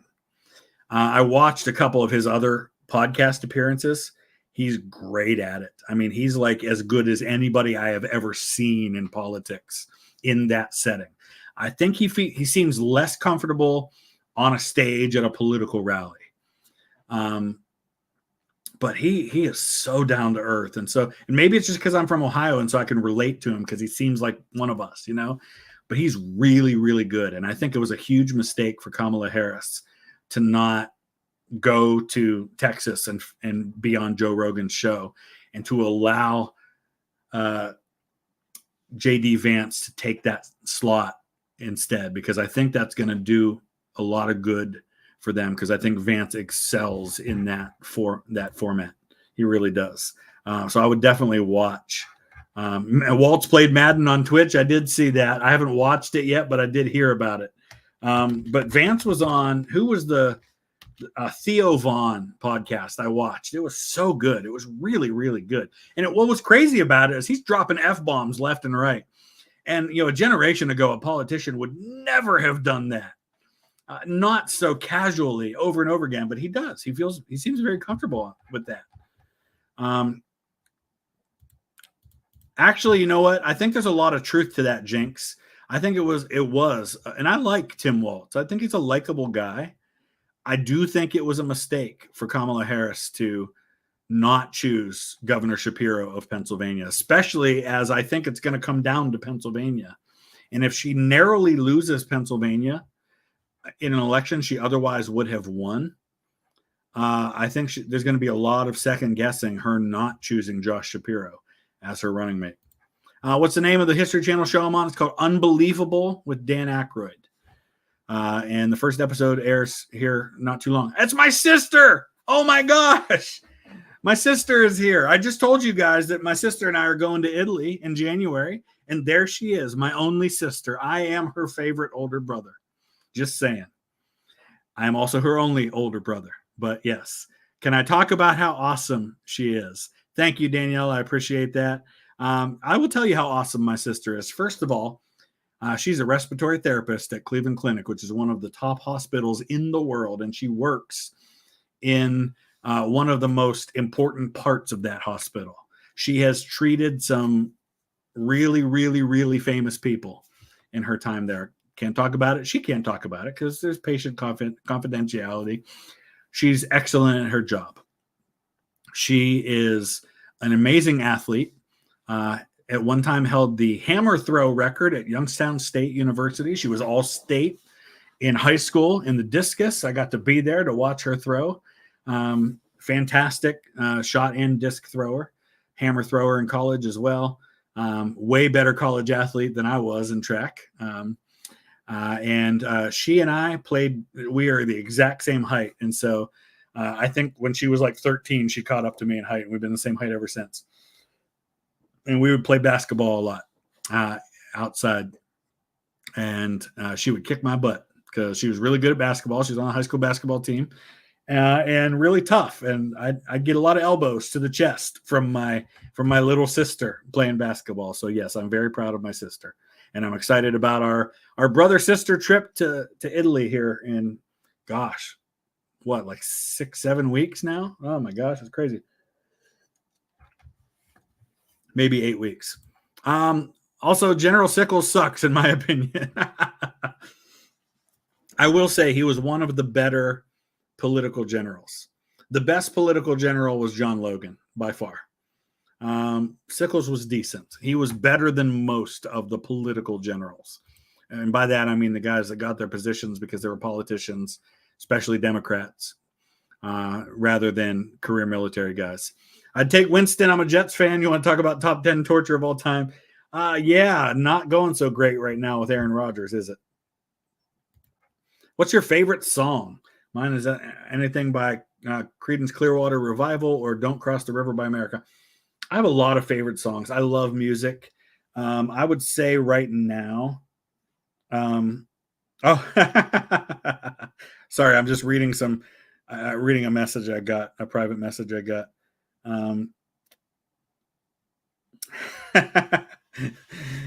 You know who you are and what you said to me and what I'm laughing about everyone coming and saying hi. I'll leave it at that. Anyway, now I'm blushing a little bit, but anyway, where was I? I have a lot of favorite songs, different genres, different favorite songs. In the Christian music world, there's a song by Casting Crowns, which is a remake of the song One Day, which is a hymn. It's called Glorious Day, and I absolutely love that song. It's been out for a while now. Love it, love it, love it, love it. The song You Say by Lauren Daigle is so good when we're talking about Christian music. In pop music, I would say Ed Sheeran's Photograph. I love that song. When I'm in a mood to kind of get moving and want something more upbeat, his song Shivers, I really like. I took an arrow to the heart. I don't want to get demonetized. I never kissed a mouth that tastes like yours. Strawberries and something more. Oh yeah, I want it all. Anyway, so I like that song a lot. Country music, I love The Dance by Garth Brooks. And my voice is real similar to his when I sing. Like when I sing in public and play guitar and stuff. So I do the dance a lot because it fits really well with my voice. In musicals, Oh gosh, Defying Gravity and Wicked, which the movie's coming out pretty soon. Gosh, that's amazing. That's absolutely amazing when you see it in theater. Never Enough in the musical, The Greatest Showman, I really like. So I've got a real eclectic sense of music. There's a lot of songs I really like. I Will Lift My Eyes by Bebo Norman's another Christian song I really like. Chips on 17. Hey, Chris, I found a picture of a young Joe Biden with Harry Truman, which was very surprising. Do you know any cool coincidences? I've not seen. I didn't know that existed. Are you sure that was a real picture? Because Biden didn't get into politics till after Truman died. I mean, I know the very famous one, which is when a teenage Bill Clinton met and shook hands with JFK, which I think is a really, really cool incident that happened. But I'm not familiar with Harry Truman and Joe Biden. But Joe Biden was a very handsome man back in the day. He absolutely was. And I don't know how much people are aware of his story, but he got elected senator pretty much as young as you can. You have to be 30 to be a senator in the United States, a U.S. senator. He was 29 when he got elected, which you can be as long as you're 30 when you take office, which he was. But he was 29 when he got elected to the Senate. And in between when he was elected and when he became a senator, his wife and one of his sons were killed in a car accident. Really tragic situation. And the other son who survived the accident has also since died of cancer. So he's been through a lot of really profound pain in his life, which I can't imagine going through. Okay. Where am I? If Franz Ferdinand wasn't assassinated, how does the Great War start? To quote the, at that point, dead Otto von Bismarck, some other damn fool thing in the Balkans. Now, it probably still would have been something in the Balkans that set it off. If it wasn't that, it would have been something else. What policies do Republicans currently hold that they held in 1860? That's a tough question because there aren't too many policies that even translate to the present day. So much of the world is just fundamentally different. I honestly, other people maybe can address this in the chat, but I can't honestly think of any major political issues that existed then that still exist now. Everything is so fundamentally different. I mean, tariffs, I guess, but tariffs are a really minor thing compared to what they were then.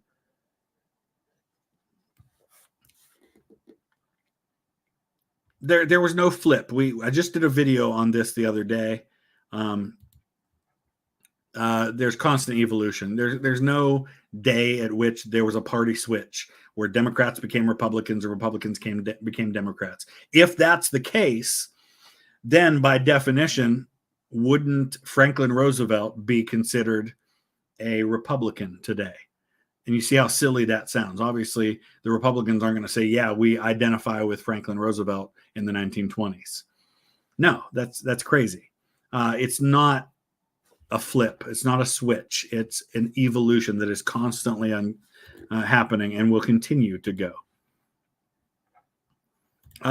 What's my opinion on the best cider mill in Ohio?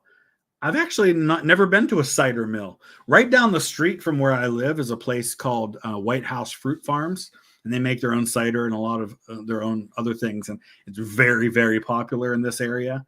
And a lot of people get cider that's made there.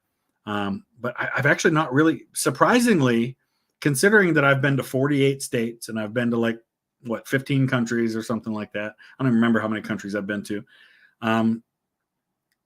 Considering all of that, you would think I had spent more time in Michigan. I've only actually been to Michigan once, and that was because I spoke at a high school in Grand Rapids for Rachel's Challenge. So honestly, I don't know. Wouldn't close polls indicate a Donald Trump win? Not necessarily, because right now, if the polls are accurate, Trump wins. If the polls are accurate. Now, compared to where he was in 2020 and 2016, Trump is much better in relation to the polls than he was in either of those elections. He's polling way ahead of where he did in 2016 when he won. The question, of course, becomes, have they accounted for that? Have they accounted for the mistakes they made in 2016? And are they, as one Democrat said in the news today, are they oversampling now Trump voters? And are they underestimating the Kamala Harris vote? Maybe. That's what we're going to find out on Election Day. If the polls are as accurate as they were in 2016, Trump wins. But have they adjusted? That's the question. That's what we don't know. I've ever thought about planning to come to Drumheller to see the Royal Tyrrell Dinosaur Museum in Alberta. Sounds fascinating. I've never been to Alberta. I've not been to many parts of Canada. I've really only been to Toronto. That's really about the extent of my Canadian expedition. So yeah, I'd like to check out more of Canada. Yes. So I mentioned at the very beginning of this video, us Irish fans are a small but passionate lot. I have no doubt of that. I would just refer you to the beginning of the video. It was actually one of the very first things I talked about in this stream were the plans and the dates for meetup. Belfast, November 12th. It's a Tuesday night. Location to be announced. I'm still taking recommendations on the location, but it will be, if you just plan on being in central Belfast on Tuesday night, November 12th, that's where I'll be, and we can definitely meet that day. If she gets Pennsylvania, but Trump gets all 3 districts of my home state, not going to happen. Trump's not going to win that one Nebraska district. Going to go Kamala Harris 100%. But Trump's going to get a district in Maine. So I think right now, probably, if she gets Pennsylvania, I could see 270, 268 actually in her favor. Have I heard the story of how Mandela used rugby to unite black and white South Africans? I haven't heard the story, but I do know that they made a movie about it, Invictus, and I haven't watched it, but I definitely should. I really want to go to South Africa. And the company that I used to plan my upcoming trip, group trip that you guys are welcome to come on at the end of April in Central Europe, in Germany, Czechia, Slovakia, and Austria. They also do trips in South Africa. So at some point I will be planning a group tour for South Africa that will include some of the most beautiful parts of South Africa, but also Isand Luana, Rorke's Drift, some of the Boer War sites, things like that. So I reviewed the last Indiana Jones movies and couldn't say the name of the German bad guys because YouTube.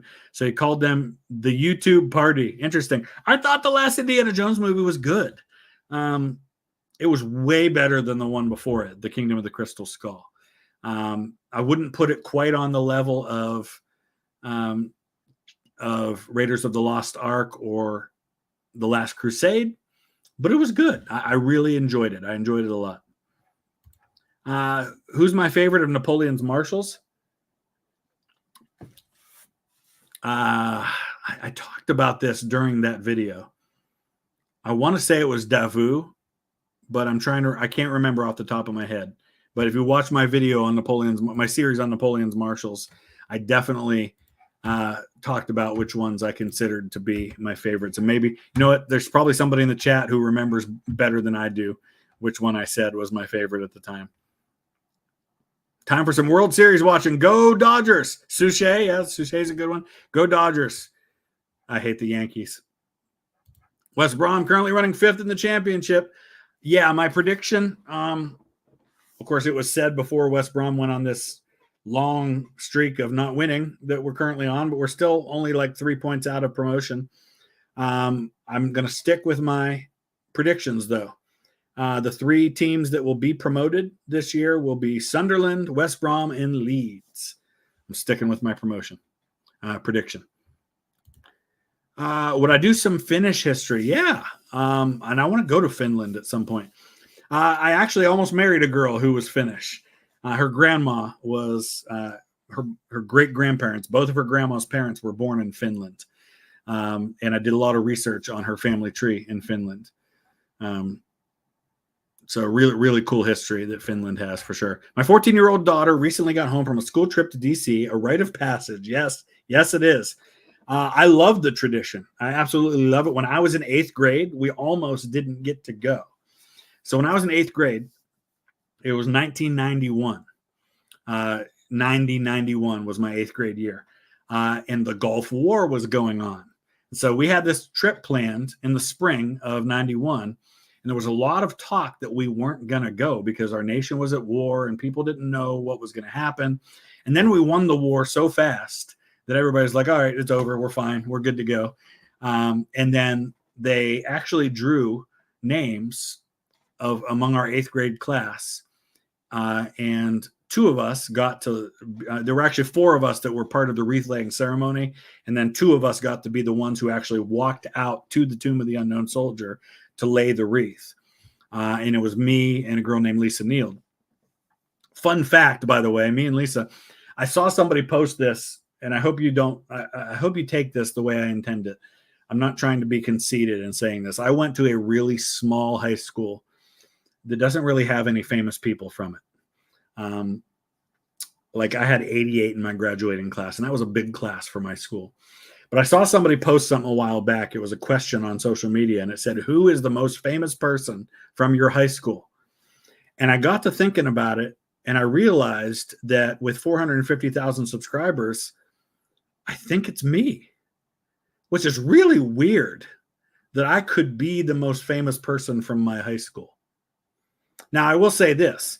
Tim Ryan, who was a congressman for like 20 years and actually was the Democratic nominee for Senate who lost to J.D. Vance in the Senate race. Tim Ryan's wife teaches at the elementary school that I attended. But he didn't go to school where I did. He went to a school a few miles down the road from the one I went to. Otherwise, it would probably be him. Obviously, William McKinley was from the next town over from me. We've had some really famous people from Austintown, which is where my kids go to school. But if it's not me, then it's Lisa Neal, Lisa was the girl who laid that wreath with me. And she was in Playboy. Now, what's funny about that is that if you would have asked me in high school, what girl in your class is most likely to end up in Playboy? There were like 40 girls in my class, and she would have been about 30th on my list of who would have ended up in Playboy. And that's who it was. It's really weird. She was an all-state athlete, hurdler, fantastic athlete.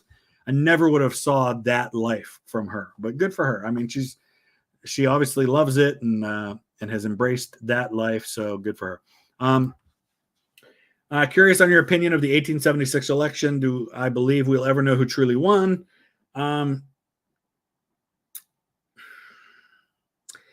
No, we'll never know. I will say this about the 1876 election. I think a lot gets made of the corrupt bargain that Hayes made to pull federal troops out of the South and end Reconstruction in exchange for that commission giving him those electoral votes that decided the election. I think that we're making a big deal out of nothing. What would Tilden have done? Tilden would have done the exact same thing. He would have pulled all the federal troops out of the South. He would have ended Reconstruction. Probably would have been worse. Reconstruction was over either way. Hayes making that deal did not determine that. So I don't think it would have been a whole lot different, Tilden. The difference would have been that Tilden would have been running for re-election in 1880, whereas Hayes chose not to run for re-election. Thoughts on North Korea joining Russia and Ukraine? Not surprised. Don't think it changes a whole lot. Chris, thank you. Appreciate that.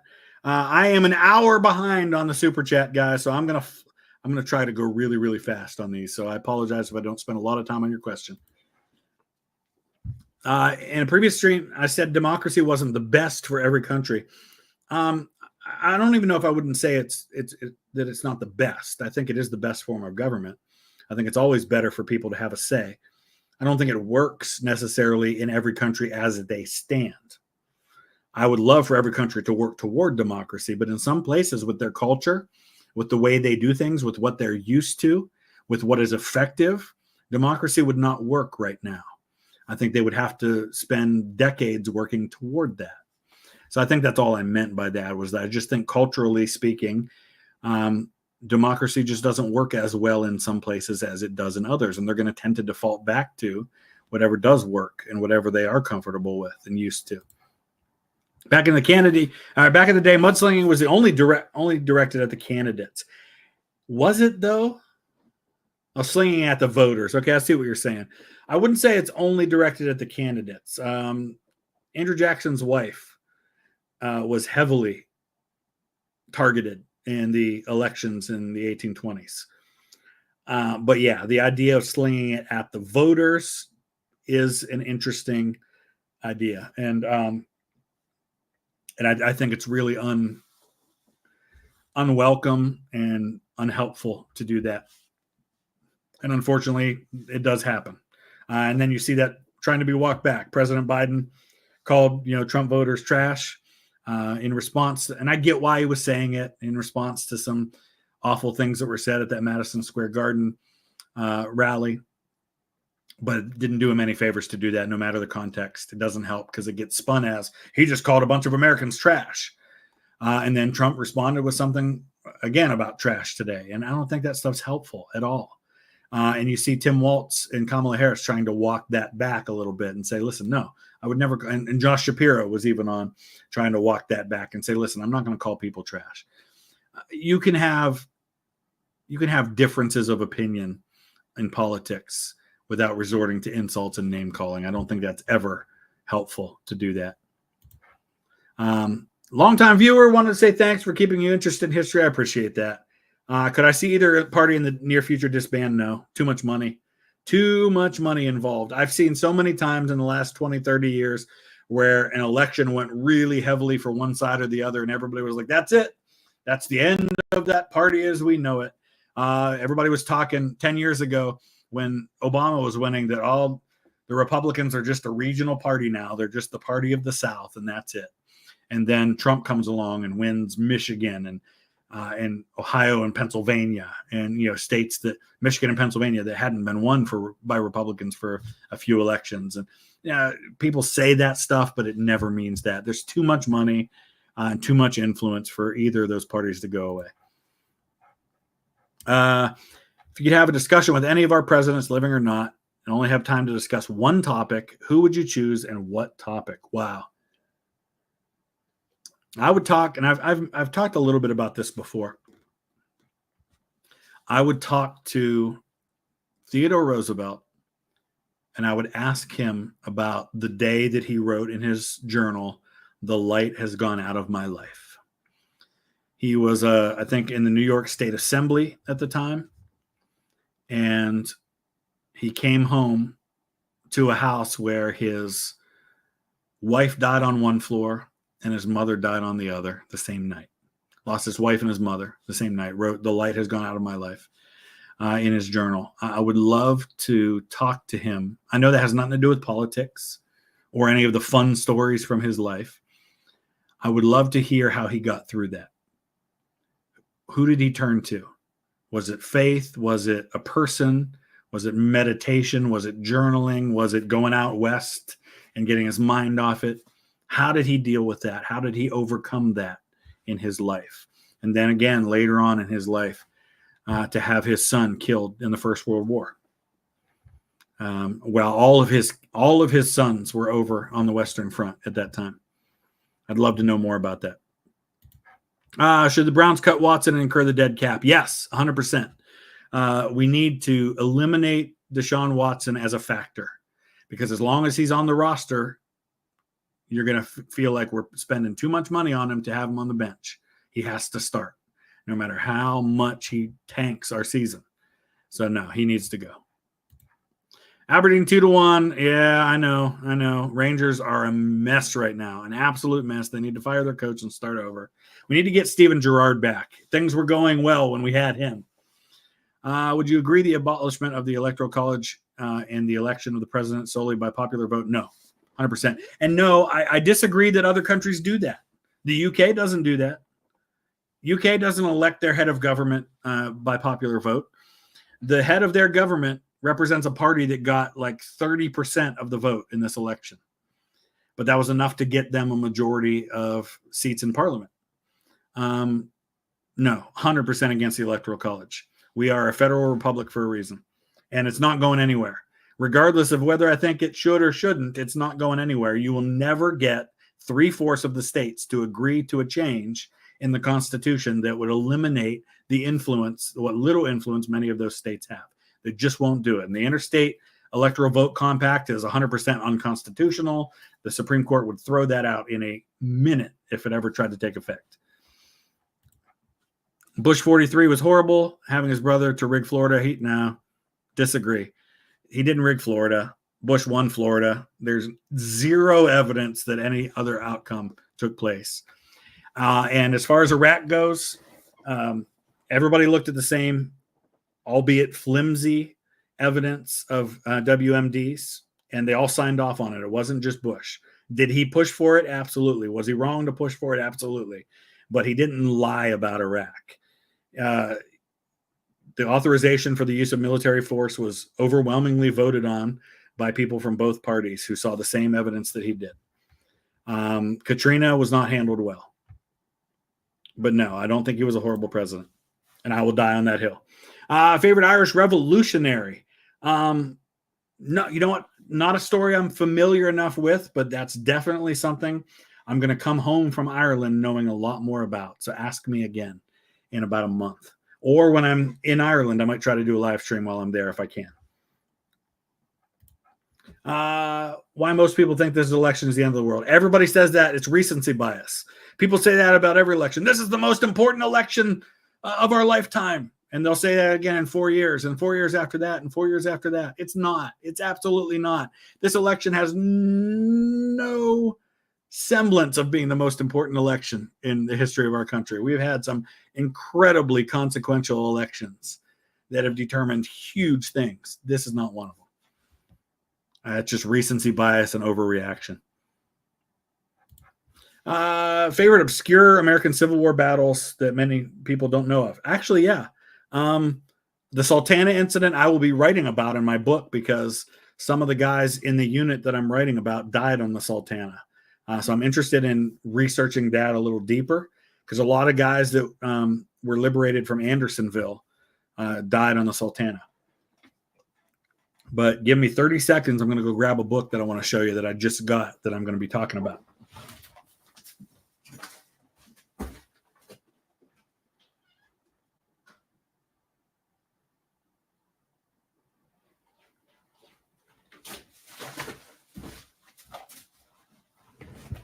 Sometime in the next month or so, I'm heading down to Saltville, Virginia. And we're going to talk about the Saltville Raid and the Saltville Massacre. There were 3 Confederate officers that were hanged after the American Civil War. Henry Wirtz, who was the commandant of Andersonville, and then 2 Confederate officers who were executed for the murder of captured soldiers. And one of those executions happened because of the Saltville Massacre, which was the massacre of wounded Black Union soldiers in Saltville, Virginia, where you have this guy, Champ Ferguson, who goes in and you've got these, it's different. You know, a lot of people talk about the like Fort Pillow, Nathan Bedford Forrest having Black soldiers killed on the battlefield. The difference between Fort Pillow and Saltville is that at Fort Pillow, the Confederates made the argument, and maybe rightly or wrongly, I don't know, but at least they had the argument that the Black soldiers had refused to surrender, and so they were killed because they refused to surrender. At Saltville, there's no such defense to be made. So there's no ambiguity about it. It's a clear-cut case of murder. These were wounded soldiers that had been captured and were in hospitals in Saltville that were receiving treatment along with white soldiers and were dragged out of their hospital rooms and executed, were straight up murdered.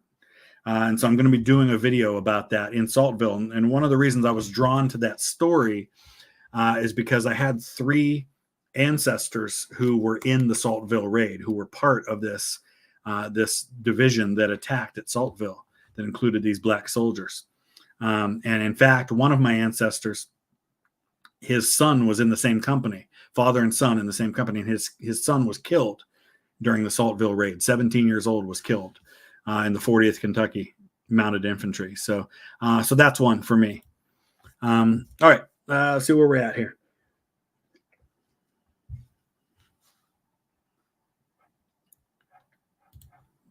One of my thoughts on the accusation that Reagan worked behind the scenes to prevent the release of hostages to prevent Carter from winning.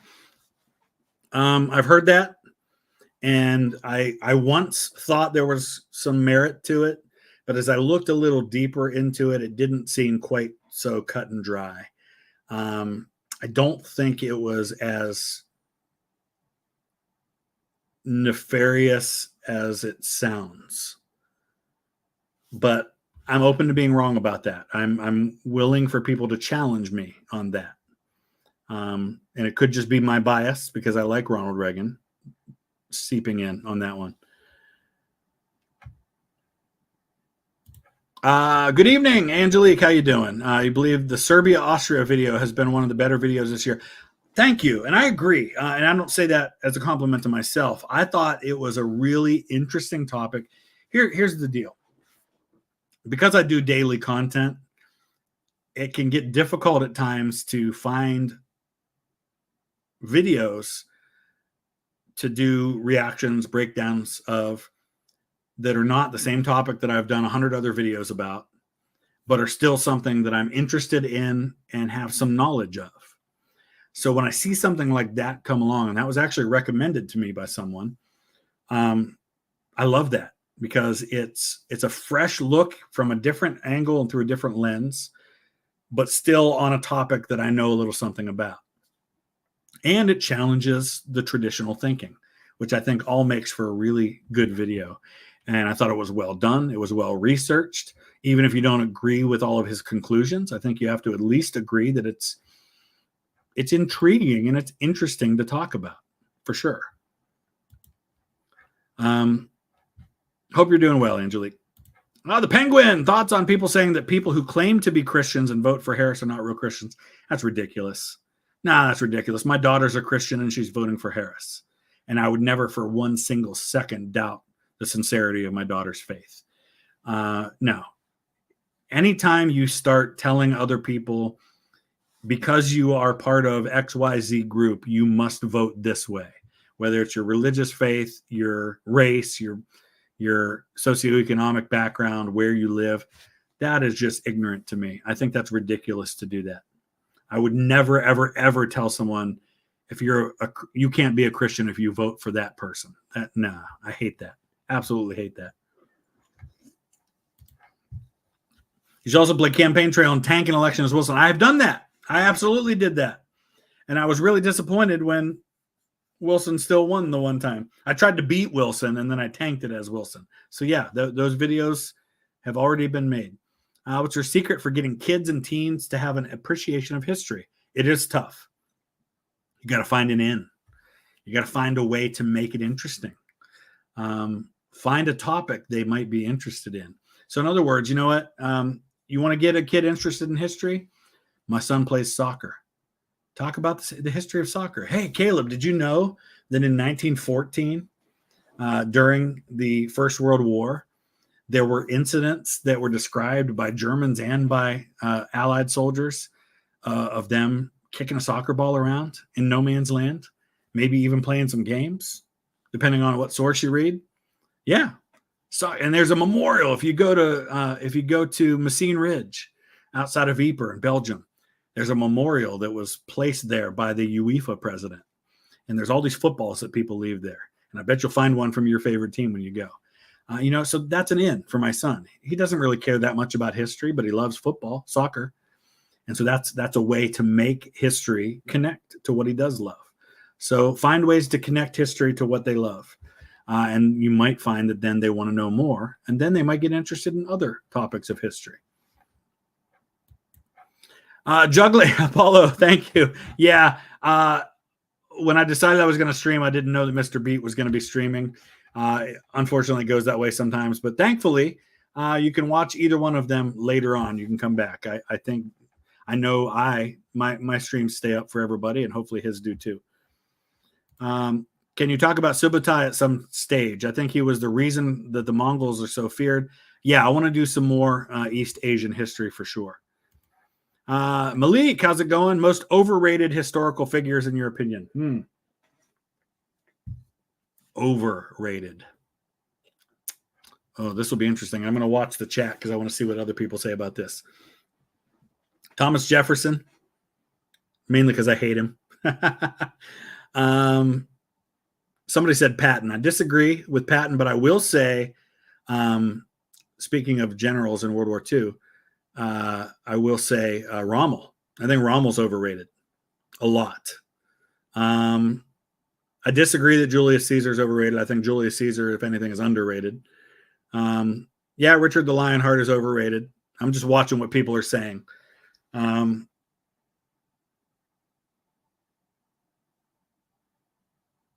Yeah, okay, those are some good ones. I would say Rommel's a good one. Stonewall Jackson. Yeah, Stonewall Jackson's overrated.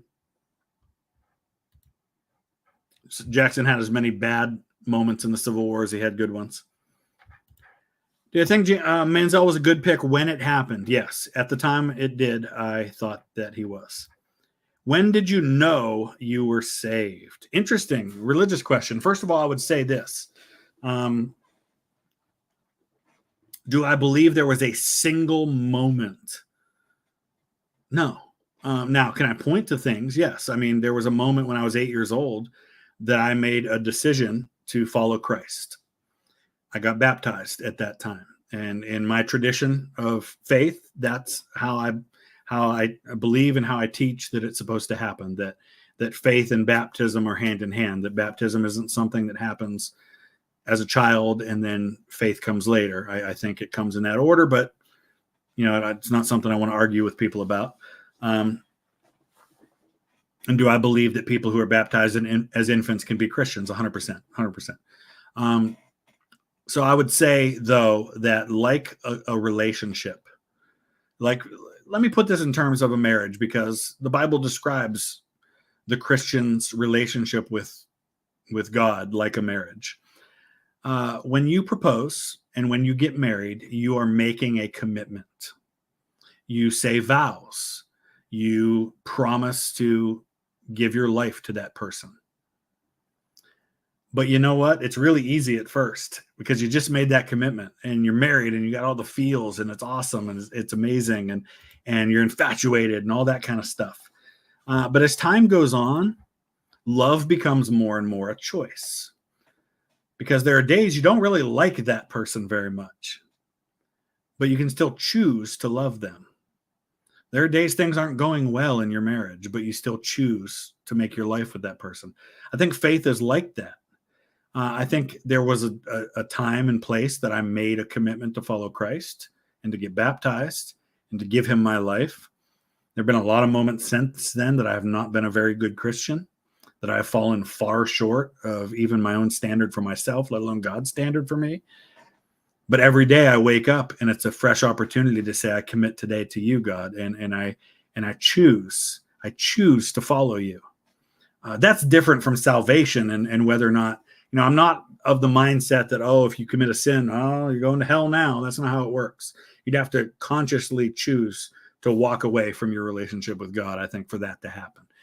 That's a whole other deep theological thing.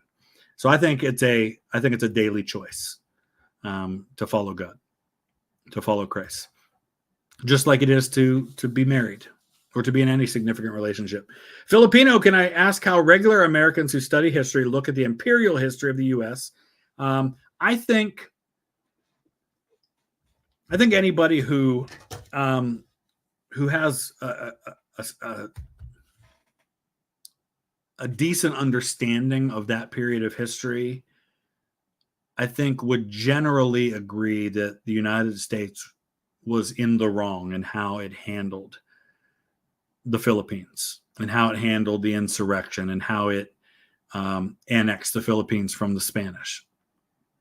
I think most people who have looked at that time period in history in any decent manner whatsoever, besides just maybe a 5-minute glossing over while talking about something else, I think have come to that conclusion. I think most people feel that way.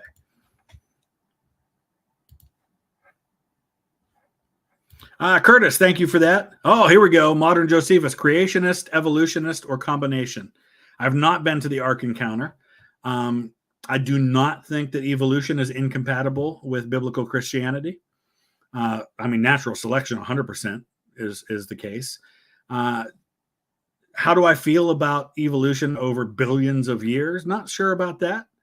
But I'm also open to the possibility that is how things happened. I think it's tough when you can't observe things in real time to be able to say one way or another beyond theories.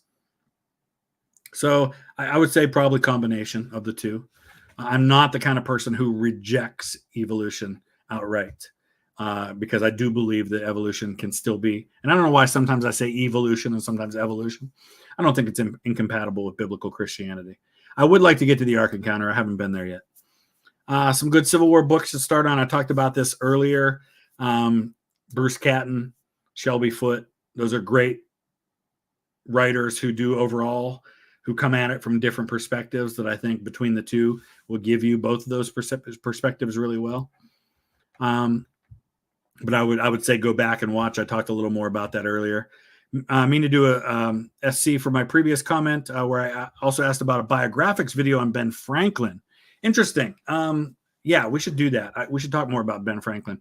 Your PhD application is under review. Fantastic, Benjamin. I knew a guy named Benjamin Good in a church that I was on staff at years ago. His sister was in my youth group. So good luck, and let me know how it goes, Benjamin. I hope it goes well for you. Third month here as a member. What do you think about AI, VR, AR? I like AI. Here's the thing. There's a lot of people who own intellectual property right now that are really upset, for example, that AI is being trained on people's music, for example. And just to use that example, here's why I don't have a problem with it. And I say that as somebody who is a songwriter myself, though I've not made a ton of money on it. So maybe I have less skin in the game. The music that I write is influenced by every song I've ever heard, by every artist I've ever followed, by every bit of music that has ever been created that has gone into my brain at some point. Is that any different than AI studying that same stuff? Am I not able to create based on what I have learned from other creators? Every creator, every author is writing on the backs of all the authors who came before them. Every composer is composing based on the influence of 1,000 others. I don't have the problem with AI from that standpoint that other people do. I think, though, it is going to be scary from the standpoint that we're very fast going to get to the place where you don't know what's real or not. I had an incident the other day, and this happened on Twitter, and someone shared an image of a monument in Abbeville, South Carolina. It's on Secession Hill, and I've been there, and I've seen the monument there. And the picture they shared looked nothing like the monument that I saw when I was there not long ago. And it also looked a little bit like it was fake, like the way the writing was on the monument didn't look like it was etched. It just looked fake. And my gut reaction was, this is an AI creation. And I responded and said, this is fake. And the person who posted it, who had taken the photo, and I didn't know that, got really offended and said I was calling her a liar. I wasn't calling her a liar. I just thought that she shared something she thought was real that someone had created that was AI. And once she said, no, I took the picture, and then because I even Googled and couldn't find any images that looked like that. I apologized and said, well, it's just the way it is these days. Everybody's posting all this fake AI crap all the time. I constantly see stuff being posted on social media claiming to be some historical person or event, and it's fake. So from that standpoint, I really worry about the use of AI. Okay, where are we at? We're 2 hours and counting here. We're still got 900 people here, which is amazing. I appreciate that. Have I seen Atten Shay's films, the Abolitionist series? I have not, but he does a great job with this stuff, so I'll definitely have to check that out. Curtis, thank you again for that. Dunny Side Up, thank you. Do I like any election reform methods, such as forms of proportional representation or ranked choice voting? I'm open to ranked choice voting. I'd like to see, I know we have, I think, 5 states that are voting on that, on allowing ranked choice voting. I think Alaska already has it, maybe some others. I'll be very interested to see how it plays out in practice in the states that approve it. I'm very open to that. I think that is an avenue through which we could potentially start getting viable third-party candidates, and I'm all for that. I would absolutely love if that happens. But I need to see more. I guess I need to see more of what it actually produces before I can say how I feel about it, one way or another. Did I know that Nixon applied to the FBI after he graduated from law school, was about to be accepted, but then rejected? Interesting. Yeah, that would have been interesting. Listen, whatever you say about Nixon, and obviously there's corruption there, super intelligent guy. Watch his interviews, like after his presidency. Listen to the way he analyzes politics and the way he analyzes situations in the world. Really bright, really smart guy who just made some really bad choices when he was president. But man, I don't think people realize what a brilliant guy Richard Nixon was. And if you don't know, his great-grandfather, George Nixon, was in the 73rd Ohio, was killed at the Battle of Gettysburg, is buried in Gettysburg National Cemetery. I just wanted to say your videos have really expanded my interest in history. Also, I wouldn't say Tester is done yet. Some polls seem to be within the margin of error. Let's take a look. I feel like Tester is cooked.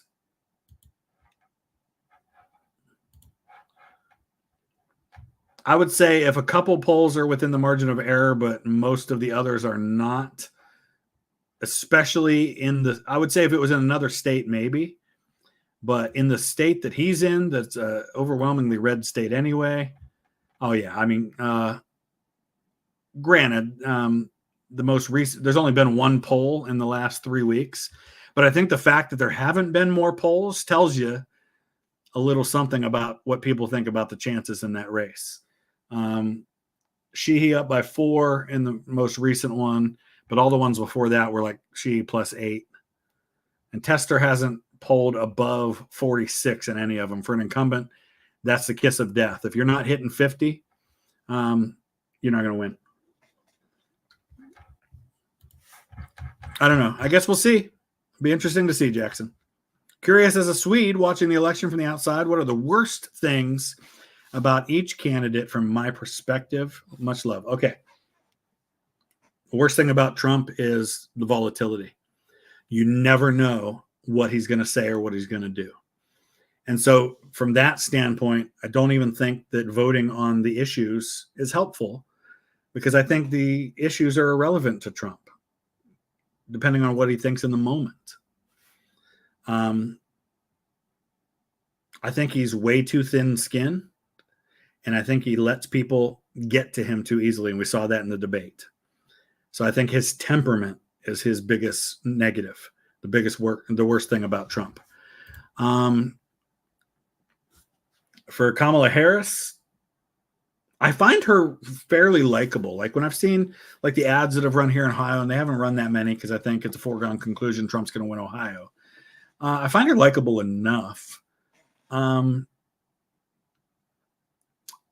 don't get the sense that she's somebody who has the gravitas for the office. I don't see her as a strong leader. I don't know. I know a lot of people don't find her likable. You know, the irony is, I was looking the other day, 100% Trump's worst enemy is himself, the Penguin. I agree 100%. Everything does seem scripted, and that's what concerns me, John, about her as a leader, is that I think she allows herself to be directed by her staff too easily. Like she she doesn't come across to me too much as somebody who has a mind of their own. I think she's like the total opposite of Trump in that. I think Trump thinks too much for himself and doesn't listen to other people. I think she listens to other people too much. Okay, so yeah, I guess we'll see though what'll happen. What was the first history tour I remember attending? The Valentia tetrapods in Kerry, Ireland. I want to get to Kerry too. Oldest footprints in the world. Wow, that's really cool. I've actually not done many tours in my life. Actually, the first tour I did of any kind in my adult life was actually just a couple of years ago, and it was the weekend that I met Gary Edelman from the American Battlefield Trust for the first time. I did like a all-day walking tour of the Gettysburg Battlefield with Gary and with Tim Smith, who is the Adams County historian, who are brilliant when it comes to Gettysburg and Civil War history. So that was actually the first tour I've done, I think, in my adult life, believe it or not, history tour. I've done a lot since then.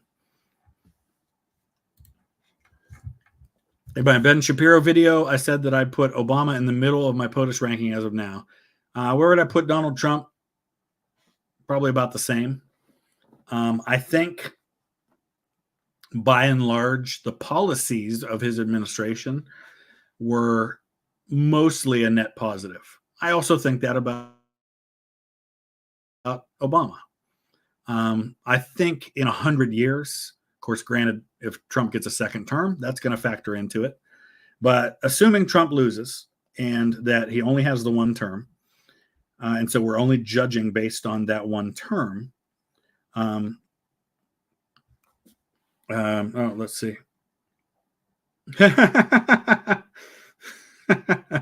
I'm reading another message from somebody that I won't mention at the moment. I don't want to violate their privacy, but interesting.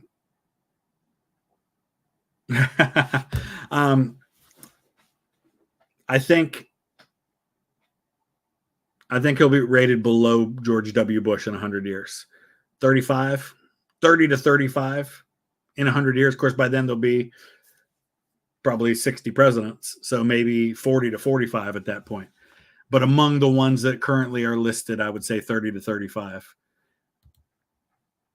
All right. Oh boy, we are still more than an hour behind. So I'm going to ask everybody to kind of wind down the super chats. I can't guarantee that if you super chat after this point that I will get to it before the end of the stream. Okay, I'm going to need a Mr. Terry, VTH, Fat Electrician, Tom Grossi crossover soon. Well, 3 of the 4 of us have been in a stream together, but not Tom Grossi. But that would be cool. I would enjoy that. I'm Catholic, and I want to know exactly how horrible the Crusades were. Were they offensive and dangerous, or were they more defensive? They were completely in keeping with the nature of the time period. I don't think they were overly bad. And it was done by the Muslims as much as it was done by the Christians. It was an ugly time to be alive. Christians did the same thing to one another as they did to Muslims and as they did to others. It was just an ugly, ugly time all around, I think, in terms of violence. How differently would World War II have gone if Germany had won the Battle of Britain or at least taken out the RAF? I don't know. That's a great question because could they have then used their Air Force to neutralize the British Navy? Possibly.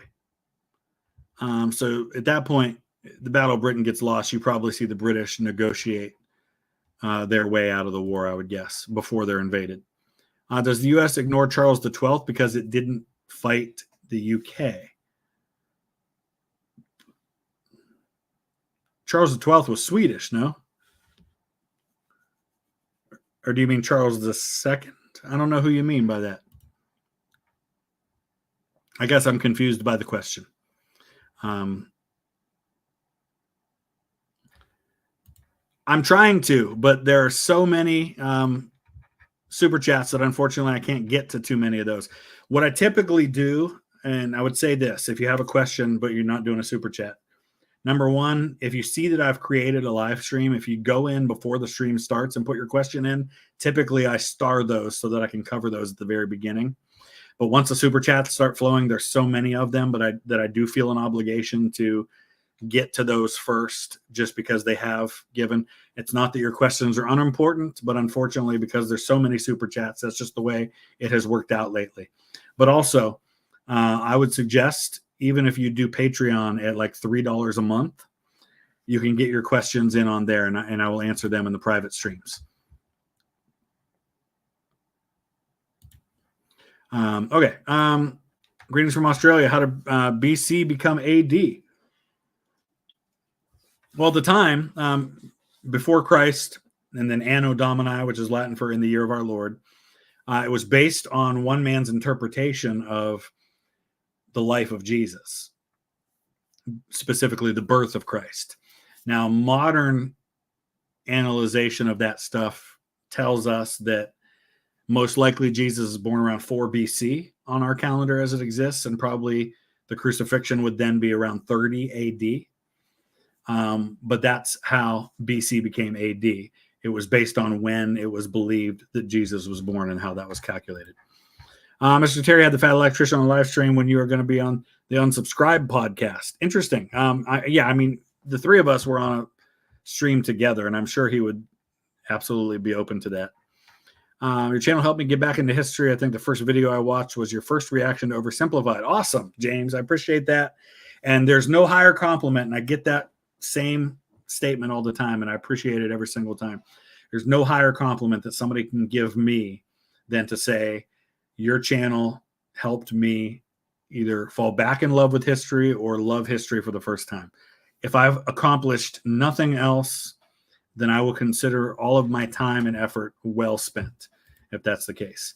Rich Hogg, thank you for that. React to History Buff's video on the Crucible. Oh, interesting. Yeah. Thank you. I appreciate that, American Nerd. I like Matt B. He's a good guy. He does some good stuff. We don't always agree on things, but that's okay. Who's my favorite American? Not much their accomplishments, but their character. 2, Ulysses S. Grant, Theodore Roosevelt. Definitely my 2 favorite, and absolutely not just their accomplishments, but their character. But especially Grant when it comes to his character.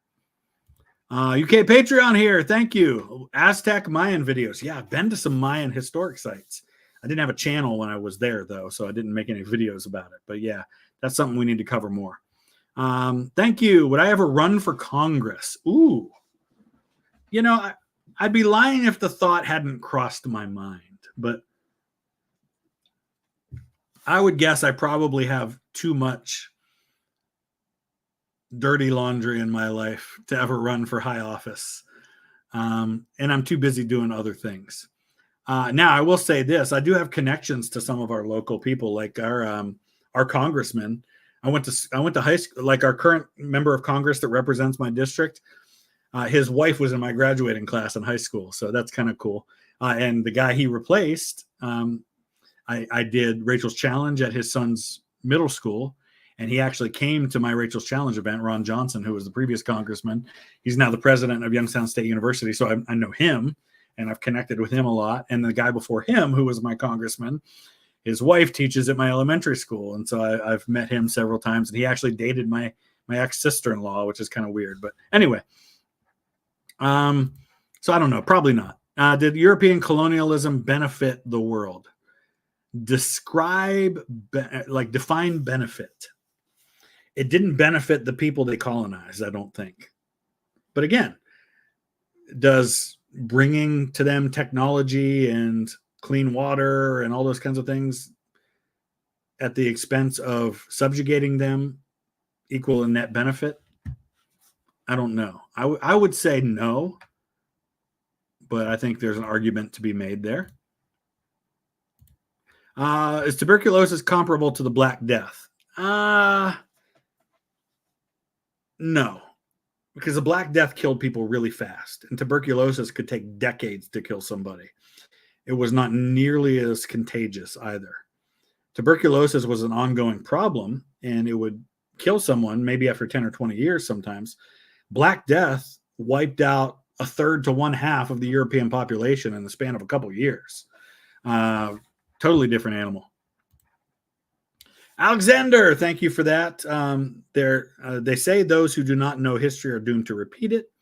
What are some of the worst historic events that could have been avoided if those involved knew their history? Fantastic question. I think one of the ongoing themes, and I'm afraid that the United States is in the midst of discovering this again, is that great powers historically have eventually fallen apart because of fractures from within rather than being conquered from without. Rome disintegrated as a power, not because of constant barbarian invasions. The constant barbarian invasions were effective because of how bad the leadership of Rome was and the turnover with their corruption of leadership. The Ottoman Empire primarily collapsed because of terrible leadership from the inside. I think the United States could have gone down that road and almost did with our Civil War. Had the Civil War resulted in a split, we would have looked at the series of really bad presidents leading up to the war as a main reason why. So I think, to me, countries that allow disunity and corruption to become rampant cause them to disintegrate from within. And I think people need to learn that better. What trips am I going on next year? I mentioned this earlier in the stream. I'm going to Italy in January with my sister. In February, I'm going to be going to the UK, specifically to Scotland, to do some football games and do some videos for that. Then I'm going to the Show of Shows in Louisville, Kentucky in late February. Second week of March, I'm going to be in Egypt on a group tour. First week of April, we have a group tour for Italy, which is available for people to book. It's in the description. End of April, Germany, Slovakia, Czechia, Austria. That is also in the description for people to book. May is also in April, Appomattox for the 160th anniversary of the surrender. In May, the Gettysburg Film Festival with some amazing people coming to that. Stay tuned for that announcement. And then the rest of the year, I don't know yet, but I'm sure there'll be some other great things in store. Seen the World at War British series. I don't think I have, no. What do you think of this new thing, people trying to put General Thomas above Grant? Nah, not a chance. He was a very good defensive general. Not anywhere on the level of Grant or Sherman in terms of winning the war. Thomas could never have won the Civil War. He was great for the role that he had, but he couldn't have done what Grant or Sherman did. He wasn't of the temperament to do that. Looking at early American history books, developmental and political aspects, I started with Founding Fathers so far. What are the next 3 to 5 books I should read? Wow. You've already done Founding Fathers. Gosh, I can't think off the top of my head of any really good books on, for example, the War of 1812, Era of Good Feelings, that time period of Jacksonian democracy, or the Jacksonian Democrats. But use a straw, someone says, because I'm always drinking the pop and I drink it out of the side of my mouth because I have a really big nose. So if anybody has, I would recommend those. Like, I would say the next 3 books would be something on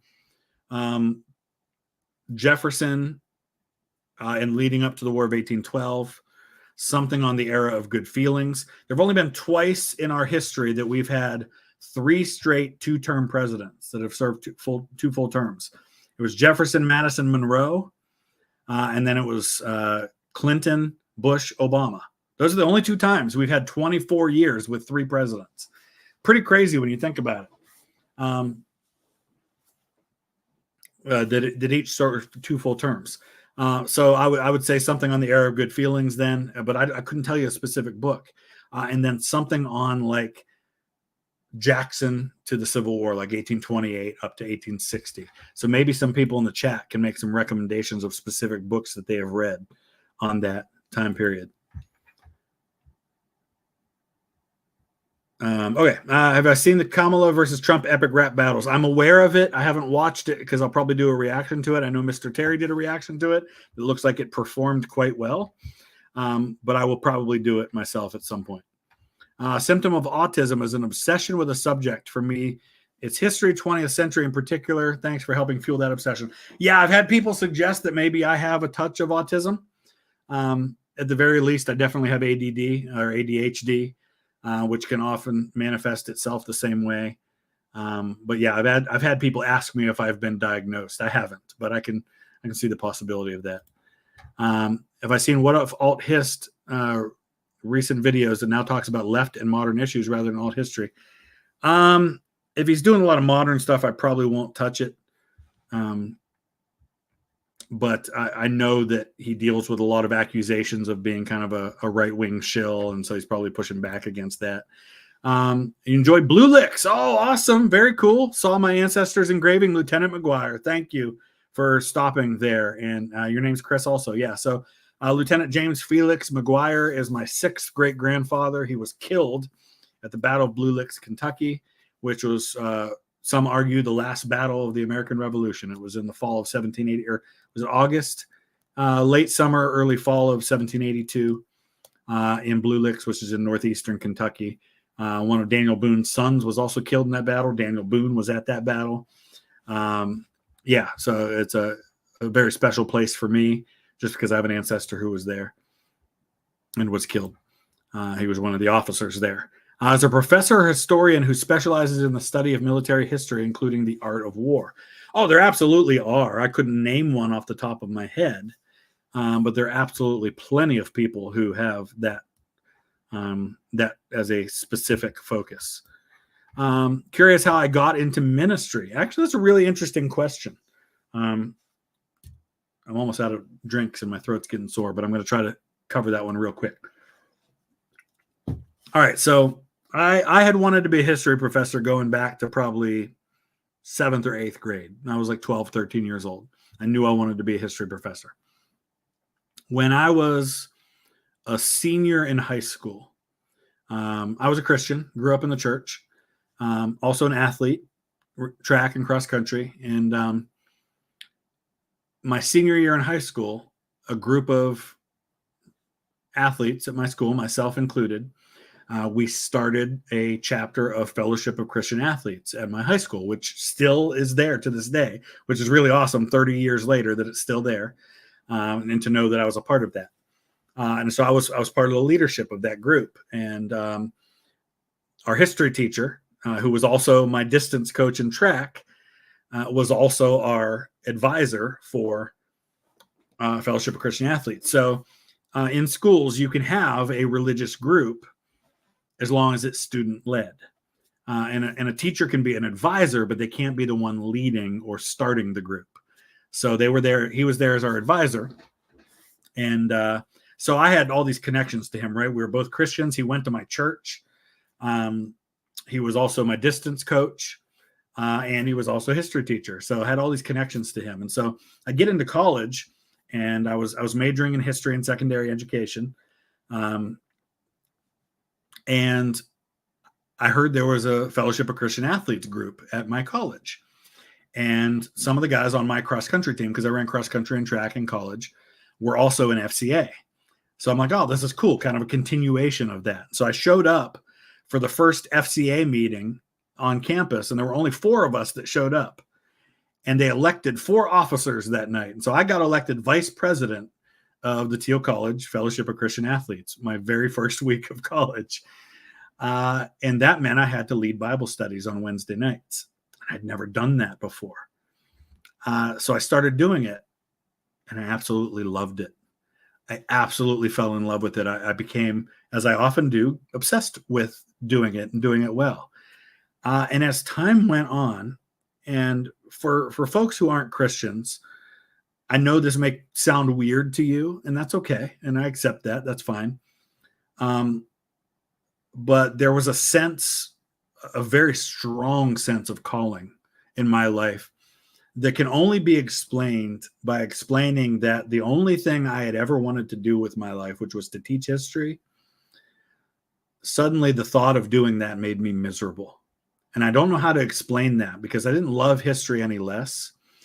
But I believe that sometimes God, in order to get your attention, while we have free will, in order to get your attention to where he wants you to be, will sometimes make you miserable until you get where you're supposed to be. And that's exactly what happened with me. I found myself suddenly everything I ever thought I wanted to do with my life, I didn't want to do anymore. And I found myself really depressed and sad at the thought of not following a calling. And I felt like I needed to follow the calling. And so I actually left school until I figured all that out. And then I went back to school, ended up focusing again on history, but also focusing again on getting a degree in Bible and theology. So I studied both. And it took a long time to eventually do everything I needed to with that education, but I did. But I never did anything with my history education. I subbed here and there, but that was about it. But that's kind of how it got started for me. And yeah, I do kind of do both. I am still pastoring a church on Sunday mornings. But now I get to do history, and I'm passionate about both. And thankfully, I get to do both. So I'm glad for that. Okay. I love the content. Are you interested in church history? Yes, absolutely. As well as historical criticism. Yeah. In fact, I'm really fascinated by things like biblical archaeology. I love when they find historical evidence of people and events in the Bible, and it happens all the time. It's really pretty cool. So I'm not the kind of person who just throws intellect out the door when it comes to my faith. I believe faith is belief in something you can't necessarily prove, but I think there's a lot of stuff out there that I find really cool and fascinating too about it. All right, I'm trying to fly through these as quickly as I can. Lethal injection has no future due to drug shortages. Which capital punishment method from the past should we revert to? Ohio used to fry people. No, yes, we did. If hanging's done right, it's very effective and very quick and painless. I'd say we're never going to go back to that, but I would say that. Gas chamber, maybe. I don't know. Favorite Napoleon Marshall. We talked about that one earlier. As I said then, I can't really remember what I said at the time, and I'm not really in the mindset where I can even think about that. I would say watch the end of my Napoleon's Marshalls series and see what I said there. Talked a little bit about this already, Dunk, as well. Both sides have said some really stupid things in the last couple of days. Biden calling Trump supporters garbage. The comedian at the Times Square thing calling Puerto Rico garbage, which was absolutely outrageous and stupid. Trump, what he said today, also outrageous and stupid. There's a lot of stupid going around right now, and I hate all of it. Greetings from Israel. Ori, thank you for that. Post Iraq and Afghanistan. You know, this is a really good question because we talked in the video a couple days ago about the political shift that's happening in America, where the Republicans are very much shifting from the party of interventionalism to the party of isolationism. Like, I've been really surprised, for example, about how the Republicans have been very opposed to giving greater support, financial and otherwise, to Ukraine, for example. That seemed strange to me, but it's part of an overall larger trend of, I think, the Republicans going towards isolationism. And I think a lot of that is driven by Donald Trump, who is himself an isolationist at heart. So it's going to be interesting to see how this all shakes out in another 5 or 10 years. Do the Democrats then become the interventionist party? I don't know. I don't know how that's going to end up. I think right now it depends on the intervention, right? It seems Republicans are more supportive of Israel as it relates to Palestine versus Ukraine as it relates to Russia. So hard to say right now. Non-interventionist rather than isolation. Yeah, I think that's fair, American nerd. I think that's probably a better description. You're right. Let's say Germany won World War I. Would Britain turn fascist? Could France turn communist? I think is very, very possible. I wouldn't say likely, possible, certainly possible. Could Britain go down the Oswald Mosley road with fascism? I still think unlikely, but definitely possible. Does the monarchy survive? Maybe not. I definitely think if Germany wins World War I, there's major upheaval in France and Britain as far as their government goes. Absolutely. What that looks like, I don't know. Have I ever been polled or contacted by a pollster? No, I haven't actually. I have been on Frank Luntz as a part of his focus group. I was in Cleveland all 4 nights of the, was it 4 nights? Yeah, of the Republican convention. He was looking for people who generally voted Republican, but that did not support Donald Trump. And I ended up on his panel. I was on Fox News every night talking about the convention. It was a lot of fun, actually. And Frank Luntz is an interesting guy. He's very fascinating, and he's very different in person than how he is on TV.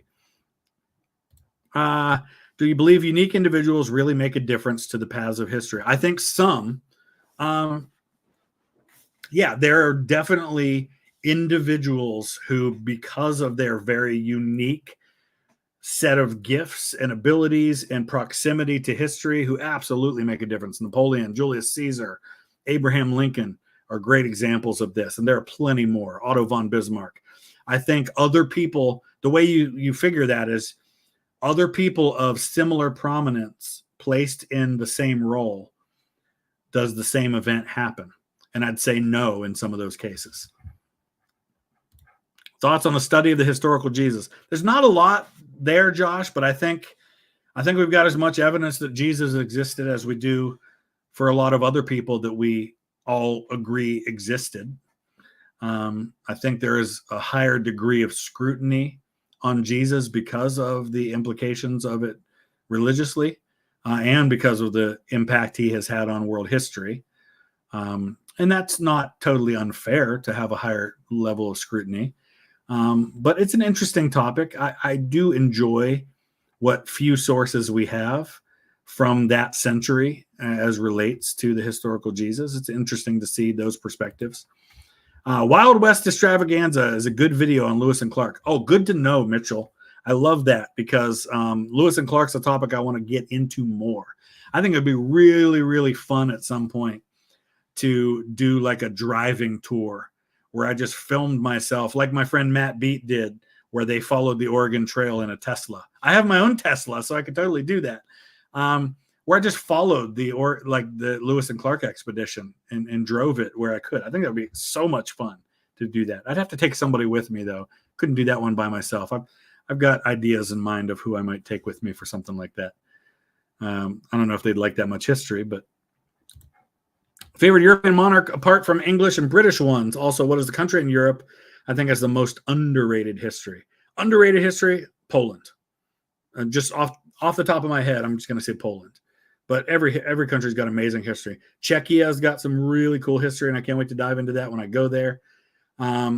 Favorite European monarch apart from the English and British ones. Friedrich der Grosse. Frederick the Great. Fascinating. Frederick the Great's a fascinating guy. Other than that, probably Napoleon.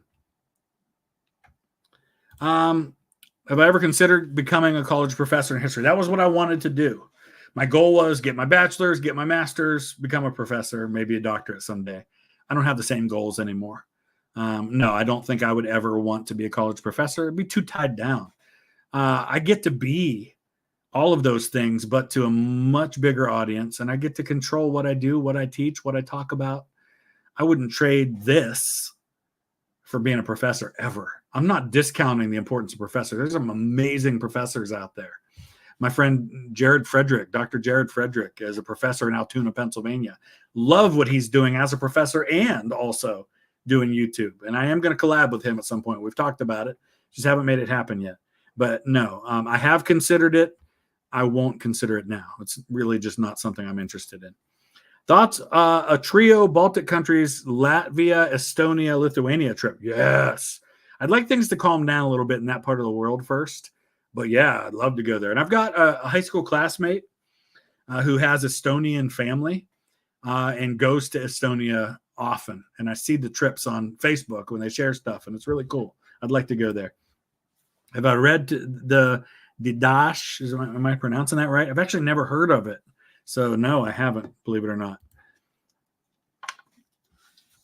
Been watching your channel. Thank you for that, by the way. For a while now, love a lot of your content personality. Would love to see you react to some fascinating horror videos. And yeah, I've never really been into horror, not even horror movies. There are some horror movies. Tell you what, when I was a kid, Poltergeist freaked the heck out of me.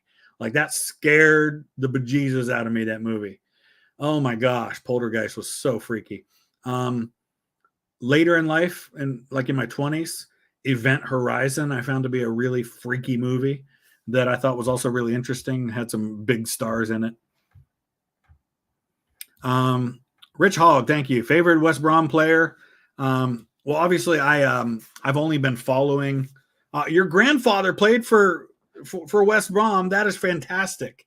Only family member I know of that played professional football was my grandma's cousin, Sammy Whitaker, who played for Walsall there in the West Midlands, and then played for Aston Villa, played forward for Aston Villa. But obviously, I've only been following West Brom for like the last 5 or 6 years. In that time, my favorite player has been Mateus Pereira. Right now, it's another guy who isn't playing. I mean, Pereira left, but Jed Wallace is probably my favorite player now, but he doesn't play very much. I really like Alex Mowat on the current team. Of the guys who play regularly, he's probably my favorite. Not a hippopotamus, thank you. We are getting closer to catching up. My goodness, we're still an hour behind though. Recently became a history and social studies teacher. Any advice? Passion. Students will catch your passion. That's really the thing. I have lost track of the number of people who have told me that they love history because they had a teacher in high school that loved history, and that passion and love for history was infectious.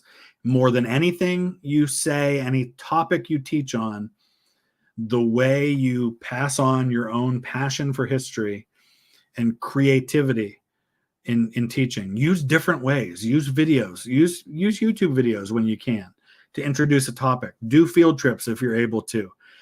Get hands-on. Get some items that you can let them touch. I'll be right back. I'm going to run downstairs and grab something. I want to show you an example of this.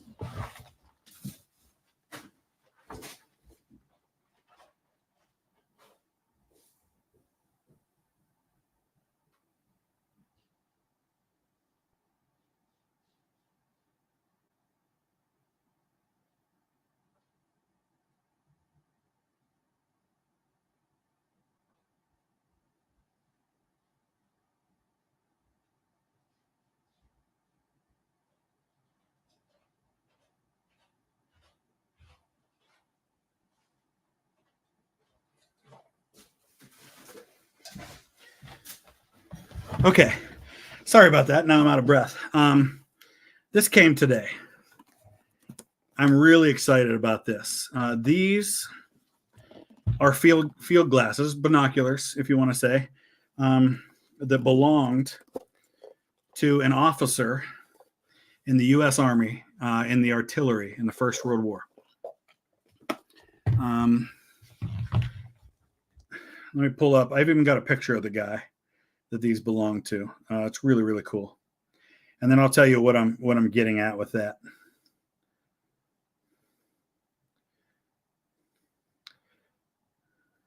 So this is Francis Leggett. He's from South Carolina, and he was an officer in first in the Coastal Artillery Corps, but then later in the 308th Field Artillery of the 78th Division. And he served on the Western Front in the First World War. And these were his. And I mean, there's a compass on the top of the box. The box is in great shape. I looked through them and charged my phone. Yeah, it's at 9%. I'll plug it in when I go to bed. And when I look through these, there's no way for me to show that to you, but when you look through them, there's actually like a rangefinder on it, and you can see how it was used for artillery. Now, I can talk to students about how artillery was the main killer of World War I. More people died from artillery than any other weapon in the First World War. So I can talk to them about it, or I can say, you know what? Let's go outside. Take a look through these. Let me show you how an artillery officer like Captain, what was his name again? His name was Francis Leggett. He was from South Carolina. Captain Leggett. How would he have figured out the range to the target? Let's talk about that. Let's talk about how deadly artillery was. Let me play you what drumfire artillery sounded like. Think about what it must have been like to be a soldier in a trench as thousands of artillery shells rain down on you. See, that is how you get students to love and to be passionate about history. I can show them a map and say, here's the Battle of the Somme, and here's the German army, and here's what happened here in 1916. That's the dry version, and those are important things to talk about. But this is how you get students to love history: is the hands-on, it's the experience, it's the giving them an opportunity to put themselves there. And I think that how did I get that? I actually got it on eBay. I'm looking for a house right now, and as I shop for a house, I'm probably going to have to find a place that has a room where I can put all this stuff on display. Because I also got this today. And this, you can see there, it says First Lieutenant S.K. Levy on it. Lieutenant Levy was a doctor. He was a doctor in the 54th Infantry Regiment. He's from New York City. And he carved that on this. Put your food in there, put your water in there if you need to. And that's from the First World War. And he ended up a very prominent pediatrician after the war in New York City. He died in 1989 at the age of 95. And I've got this that he carved his name into while he was on the front lines on the Western Front. So cool, that stuff. The manufacturer of this is Bosch and Lohm, actually. It actually says that inside of it. You can see it, right? I don't know if you'll be able to see it on the camera or not, but right there. Bosch and Lohm, optical.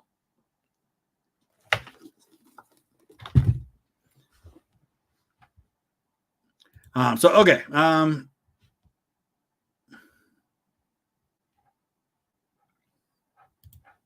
Hello from Indiana. Tecumseh's War and the Northwest Indian War. Yes, I'd like to. That's not real far away from me. That's definitely something like Tippecanoe and that kind of stuff. Would love to cover that stuff at some point. When in Ireland, considering going to Cork and Galway. Unfortunately, this particular trip, I think most of it's going to be spent in and around Belfast and Dublin. Just because it's a short trip. I don't have a lot of extra time, and I'm not renting a car or anything like that. But I do plan to come back and see a whole lot more of the country at some point. Did I see Trump on Joe Rogan's podcast? I did not, but I have been watching J.D. Vance on a couple of the podcasts. And as I said earlier, I thought he did fantastic. I think he is really – every politician has their strengths and weaknesses. Some people are really good at one thing and not good at another. It doesn't necessarily mean they would be good or bad as a president, as a vice president. So I'm not necessarily saying that I think J.D. Vance is going to be an amazing vice president because he does really well. But I'm just saying he does really well. And it's a big plus for him to go on these podcasts because that is a role in which he excels.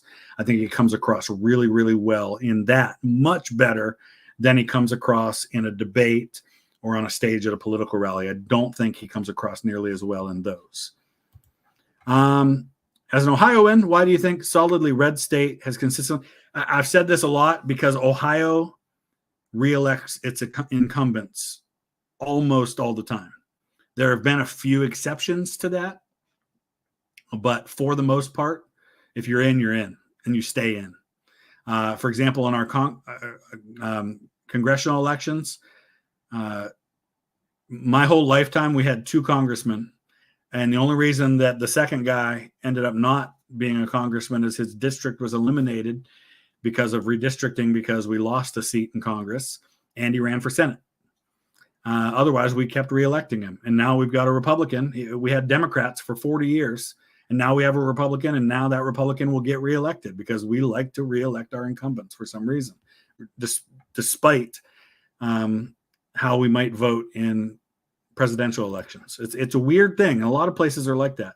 You asked ChatGPT to write the NPVIC Authorization Act and asked how the current Supreme Court writes an opinion on it. It said the current Supreme Court would affirm the law 6-3 with Alito, Thomas, and Barrett dissenting. Interesting whether that really happens or not. I've never heard of anybody doing that with ChatGPT. That's actually really fascinating.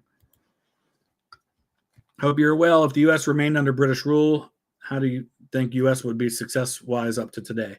I mean, probably like Canada.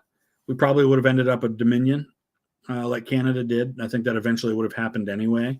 And we'd be much closer tied to the British point of view on things than we otherwise are. Battle of Fort Blakely outside Mobile. Last land battle of the war. Yeah. So you were talking about that question that I had earlier about little-known battles. Interesting. Mr. Axel Rose, thank you for that. Had to subscribe again because YouTube decided to unsubscribe me to the channel. Blasphemy. That happens. It happens a lot. JD from the History Underground, he's always talking about that when we talk about how people say, oh my gosh, I haven't seen your videos forever. I was unsubscribed and they weren't showing up in my notifications. So always check your favorite channels to make sure you're still not only subscribed, but turn on the notification. That way, when a new video goes up, you get notified of it. Definitely happens. Want to remind you that whenever you decide to come to Argentina, you have an asado and free tap beers guaranteed. I appreciate that and absolutely intend to go to Argentina. And I actually want to use Argentina as a jumping off point for going to Antarctica at some point. Listening for 2 years, one thing I learned about from school that inspires me about President Eisenhower was sending in the troops at Little Rock for integration. Yeah, you know what? I've been to Central High School in Little Rock. That's a great reminder. It was the 101st Airborne specifically that he sent in. Yes, it was the same guys from Bastogne. It was the 101st Airborne that he sent in to protect those students. But I want to do some more of the videos. There's a channel that covers civil rights history. I've done a few of the videos. I want to go back and do some more of his videos. So that's a great reminder of that. All right, I'm going to try to get to these last ones. I'm still really far behind, guys. I apologize. When I'm in Ireland, we're looking forward to sharing our history with you. Thank you. I appreciate that, Jordan. I am so excited to come to Ireland. Long time I've wanted to be there. Really looking forward to being in Dublin. Who am I rooting for in the World Series? Dodgers. Absolutely the Dodgers. I didn't want either one of them to win. I would have rooted for the Mets over the other two. But no, I'm a Guardians fan. I am predisposed to absolutely despise the Yankees, especially since they knocked us out. Have I considered reacting to why America should not have joined World War I by Pax Tube? That is definitely right up my alley. I'll definitely have to check that one out. That'll be an interesting argument to dive into. Have you dived into the spiritual faith of U.S. presidents? Some, yes. How many do I think were sincere Christians? I would say most. I think most have been sincere Christians. There are some who very clearly were outspoken about their faith. William McKinley, George W. Bush, certainly probably among our most religious presidents. Others, I would say, while they would have described themselves as Christians, in the strictest sense of what a biblical Christian is, I would say would not be, like Thomas Jefferson, and probably some others as well. But yeah, it's something I've been interested in for sure. What do leftists and liberals get wrong about conservatives and conservative thought? Interesting question, because it's such a generalization, right? Not every leftist thinks that about every conservative. When I see people talk about, for example, because of their stance on abortion, that, Republicans or conservatives only care about human life until they're born and then they don't care. Nah, that's not most Christians. Most Christians and people, conservative Christians that I know that are opposed to abortion, are super supportive of adoption. and are the first people to adopt or to even take in foster children, for example. Some of the most outspoken people I know personally on the abortion issue, multiple foster kids, multiple adoptions. They put their money where their mouth is when that comes to that stuff. Are very supportive of crisis pregnancy centers who give financial and material support to unwed mothers and to poor mothers, single mothers, things like that, who support programs like for the homeless and for Medicaid and things like that. I don't think there's nearly and I get it. This is one of those issues where people are trying to make a point. They're saying, oh, conservatives only care about the unborn. Once they're born, they don't care. And I know you're making a point when people do that. But I think it's absolutely not my experience with conservatives.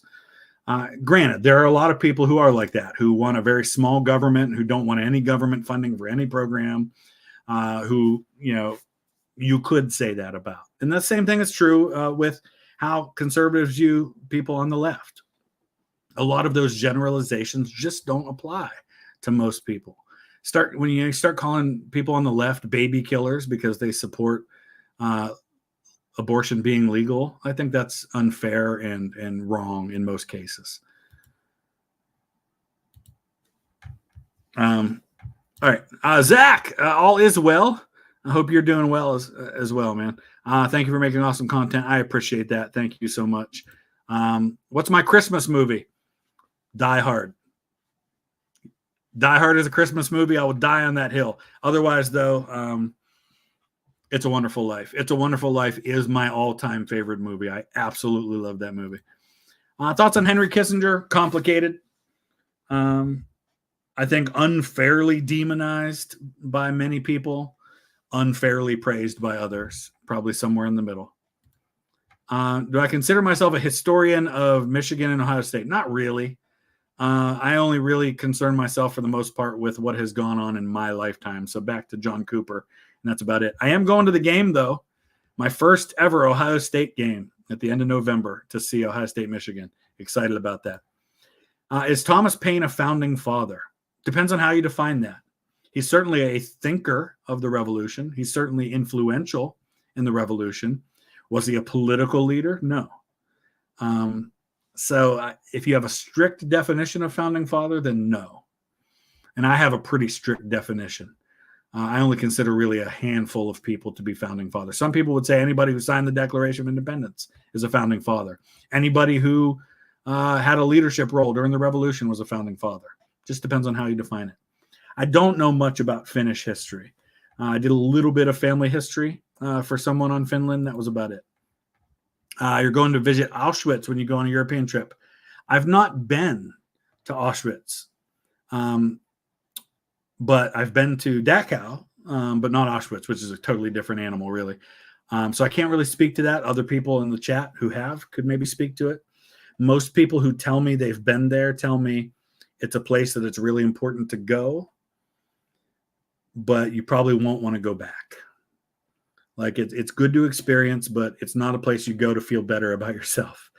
I felt a little bit of that at Dachau. I can only imagine how much worse it would be at Auschwitz. Dachau was a labor camp, a slave labor camp, an internment camp. Yes, there were 40,000 people who died there, but it wasn't for mass extermination like the million and a half people who died at Dachau or at Auschwitz. I'm glad you're going. It'll be important for you to share what you felt and what you experienced with others. Favorite non-mainstream media source, Channel 5 on YouTube. I've not seen that. Honestly, I don't watch a lot of media. I hate it. So I don't watch the news. I don't watch any of the 24-hour news networks. I don't watch CNN, Fox News, MSNBC, any of that stuff. I mainly go to like website versions. So I'll go to CNN's website. I'll go to Fox News to get a different perspective. I'll go to Drudge Report. He really hates Trump, by the way. Things like that. Hero Not Found. Hello from Australia. Hey, I actually just got some Australian stuff, too, in the mail, like some shoulder pins and some cap badges from Australian troops that I'll probably post some pictures of on Instagram later. You're studying international relations and starting a transition. Very cool. Good luck with all of that. All right, I'm going to try to get to the last of these. If you ever think of turning your book into a TV miniseries, you need reenactors, let me know. Predominantly 17th Connecticut and 13th U.S. Infantry. Great units, both of those. Very cool. New member, Tilden, thank you for that. Why don't you watch More Knowledge? He's very good. I'm not familiar. Do you mean Knowledgia? Or is it a channel called More Knowledge? I don't know that channel. Why history's focused so much on wars? That's a really good question. I don't know if it's because most people who are into history are men, and men tend to gravitate to military history so much. Some people hate it. I mean, Mr. Beat, he hates our focus on military history. He largely avoids that, if you notice that on his channel. He doesn't focus on that. There's so many different lenses through which to view history, but I think there's something about the destruction and the death and the stories of heroism that's so relatable in the human experience, more relatable than, say, paintings or inventions. I don't know. Maybe that's why. War historian Victor David Hansen. Okay. It's been a minute since you last touched epic history. Yeah, it's coming. The Napoleonic stuff, I'm going to be getting there very soon. Talked about that a little bit earlier on. October de Gaia, thank you so much for your membership. If you're rewriting the U.S. Constitution, what would I add or change? Ooh. I would have been more clear on some of that stuff. I personally would have clarified the amendment when it talks about what we call freedom of religion, because I truly believe that they were not intending for religion to have no place in government, but rather that government have no place in religion. Granted, that's a very biased viewpoint as a conservative Christian for me to say that. And a lot of people don't agree, but I do think that's what was intended at the time, because they were coming out of a government in the British government that had a state church. And they didn't want a state church that people were required to be members of, because the colonies were founded out of people who were getting away from that idea, who wanted to be able to worship as they chose. But I don't think that it ever intended, for example, that you can't have a prayer before a school board meeting. I don't think it was ever intended that way, but that's just me. Emily, thank you. Emily Bangs Drums. That's a really cool name, by the way. Love your stuff. Calvinist here. Yeah, you and I are different on that regard, but that's okay. Christianity is a big tent, and I don't consider Calvinism to be a deal breaker for me. I disagree on some of that stuff, but that's okay. Glad you're here. Heart of the Earth Stalker. Man, you guys are bringing it with the names today on these channels or on these accounts. Used Ancestry and found out your family moved from Alsace to Ukraine in the 1790s. Very cool. Thinking it was the Revolution and Napoleonic Wars was why. By the way, I'm mainly German. 1790s, yeah. I mean, it definitely is probably to get away from the French Revolution and the Napoleonic Wars 100%. I guarantee that's why they left Alsace, because they're right there on the border of all that stuff. And that's one of the cool ways in which family history helps you understand the larger picture. Because when you see a family left Alsace and went to Ukraine, that begs the question, why? What were they leaving? What were they going to? And then that causes you to dig into those events that you might not otherwise have a really deep dive into. So I love that.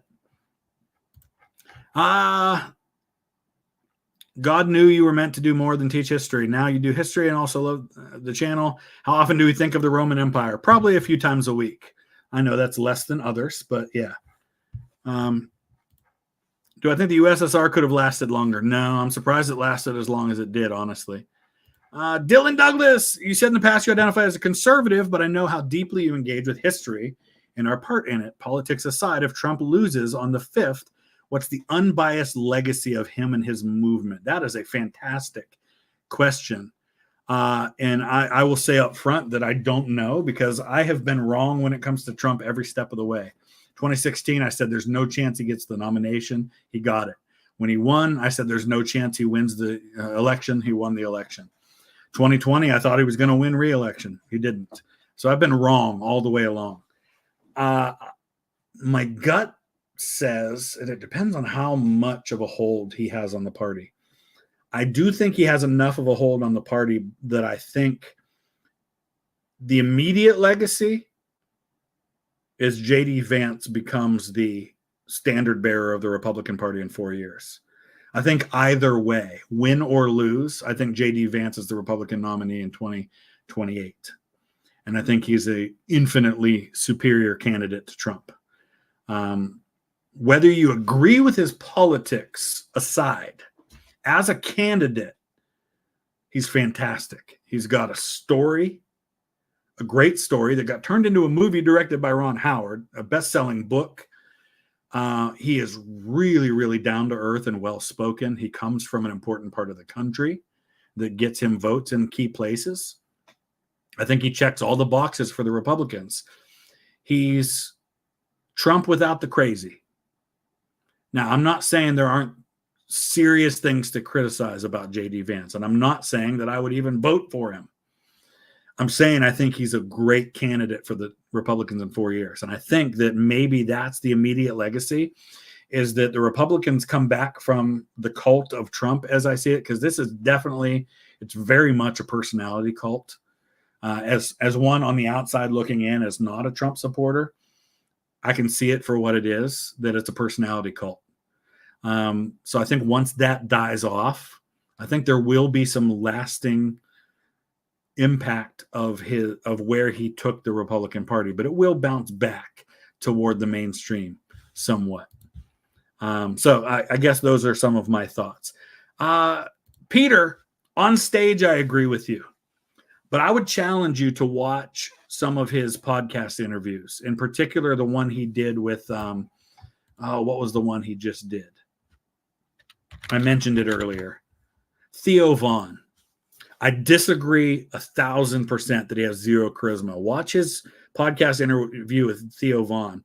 Read the comments on that interview. A ton of people saying, how on earth did this guy get sold to us as being weird? He's the coolest dude I've ever seen in politics. I mean, that is the kind of stuff people are saying like crazy. Absolutely charisma in the right setting. That's why I think that setting where he's relaxed and he's just sitting in a chat with somebody, that's how he wins. He's got to do a whole lot of that. And that's why he's doing a whole lot of that. That's why he went on Rogan today, because that's his strength, not up on stage in rallies. I don't think that's his strength. He does come across as lacking charisma in that standpoint.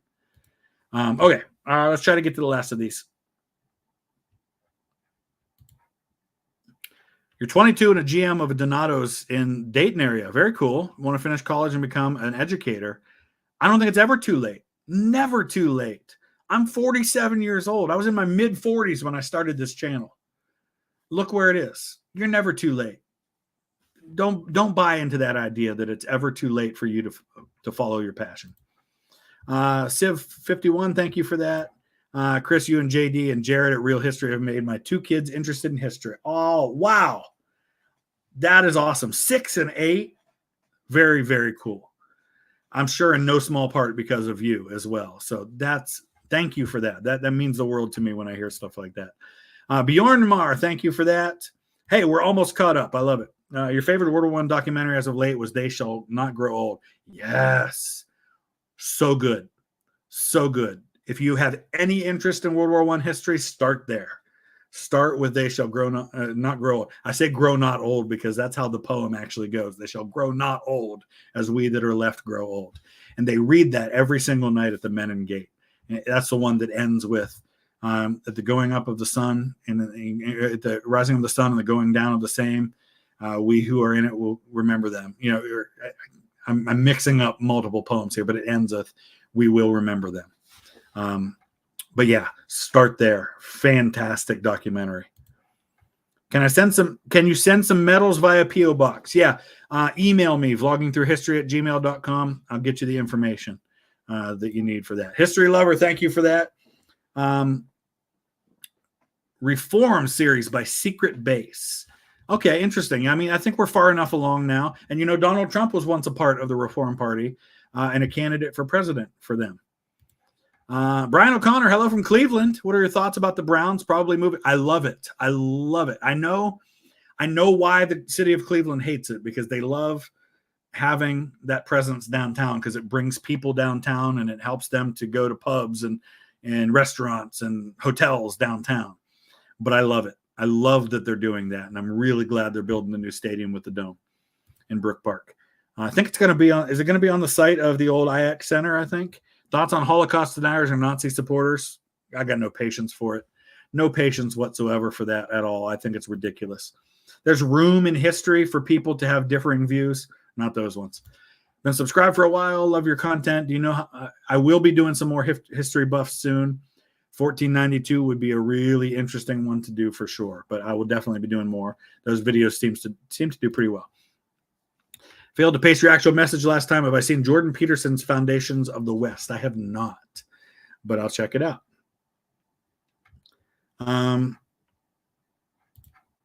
Thoughts that the view that Christianity is harmful. I think Christianity, when improperly practiced, is very harmful.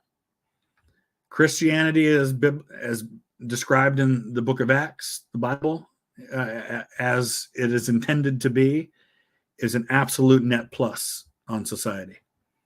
Unfortunately, because people are involved, people sometimes really screw it up, and that's how you end up with the Crusades. The Crusades do not reflect in any way Christianity, but unfortunately, that's what you get. Extra history is Nazi occultism. I did see that they did that. I'll probably get to most extra history videos at some point. What issue am I true closest to absolutist on? Ooh, great question. There aren't many. Let me think about that. I mean, when it comes to the issues that we debate today, what am I an absolutist on? Wow, I got to think for a second about that one.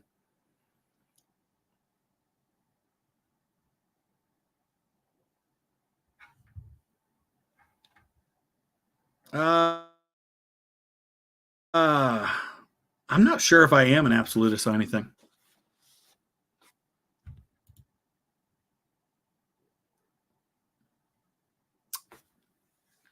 Somebody said something to do with freedom of speech. I mean, but you said you knew I'm typically a moderate. I mean, I have very strong opinions on things like taxation. Mostly fiscally, I'm very conservative. Okay, here's one I'm an absolutist on. Minimum wage. I hate it. Hate minimum wage. I wish there was no minimum wage. I guess that's probably one. But again, even as I say that, I kind of walk it back in my mind, and I think, you know what, though, that's not one that I really like would make or break me for a candidate. And I think that to be an absolutist on something, you would have to say, if this candidate is on the opposite side of this issue that I'm absolutist on, I would never vote for them. And minimum wage is not an issue on which I would ever vote for a candidate or against them. So I guess, no, that's a bad example. Why don't I watch more Knowledgia? I do. I just haven't done many on the channel. I probably should do more. South African originally, yes. Boer Wars and South African border. I mentioned earlier, I want to get to South Africa. I definitely want to cover more of that. Why did the Articles of Confederation fail? Too weak. And no way to really enforce it. Primarily when it comes to issues of taxation. And I think they recognized that pretty quickly, which is why we ended up with the Constitution. All right, I'm going to wrap it up right here, guys. Thank you to everybody who participated. I apologize if I didn't get to your question. Thank you to everybody who did the super chats. And Friday night, private live stream for members and patrons. Get your questions in now. I posted something on Patreon. I'll be posting something for members where you can reply to the question. God bless. Take care. We'll see you Monday night for a live stream where I give you my election predictions. Take care.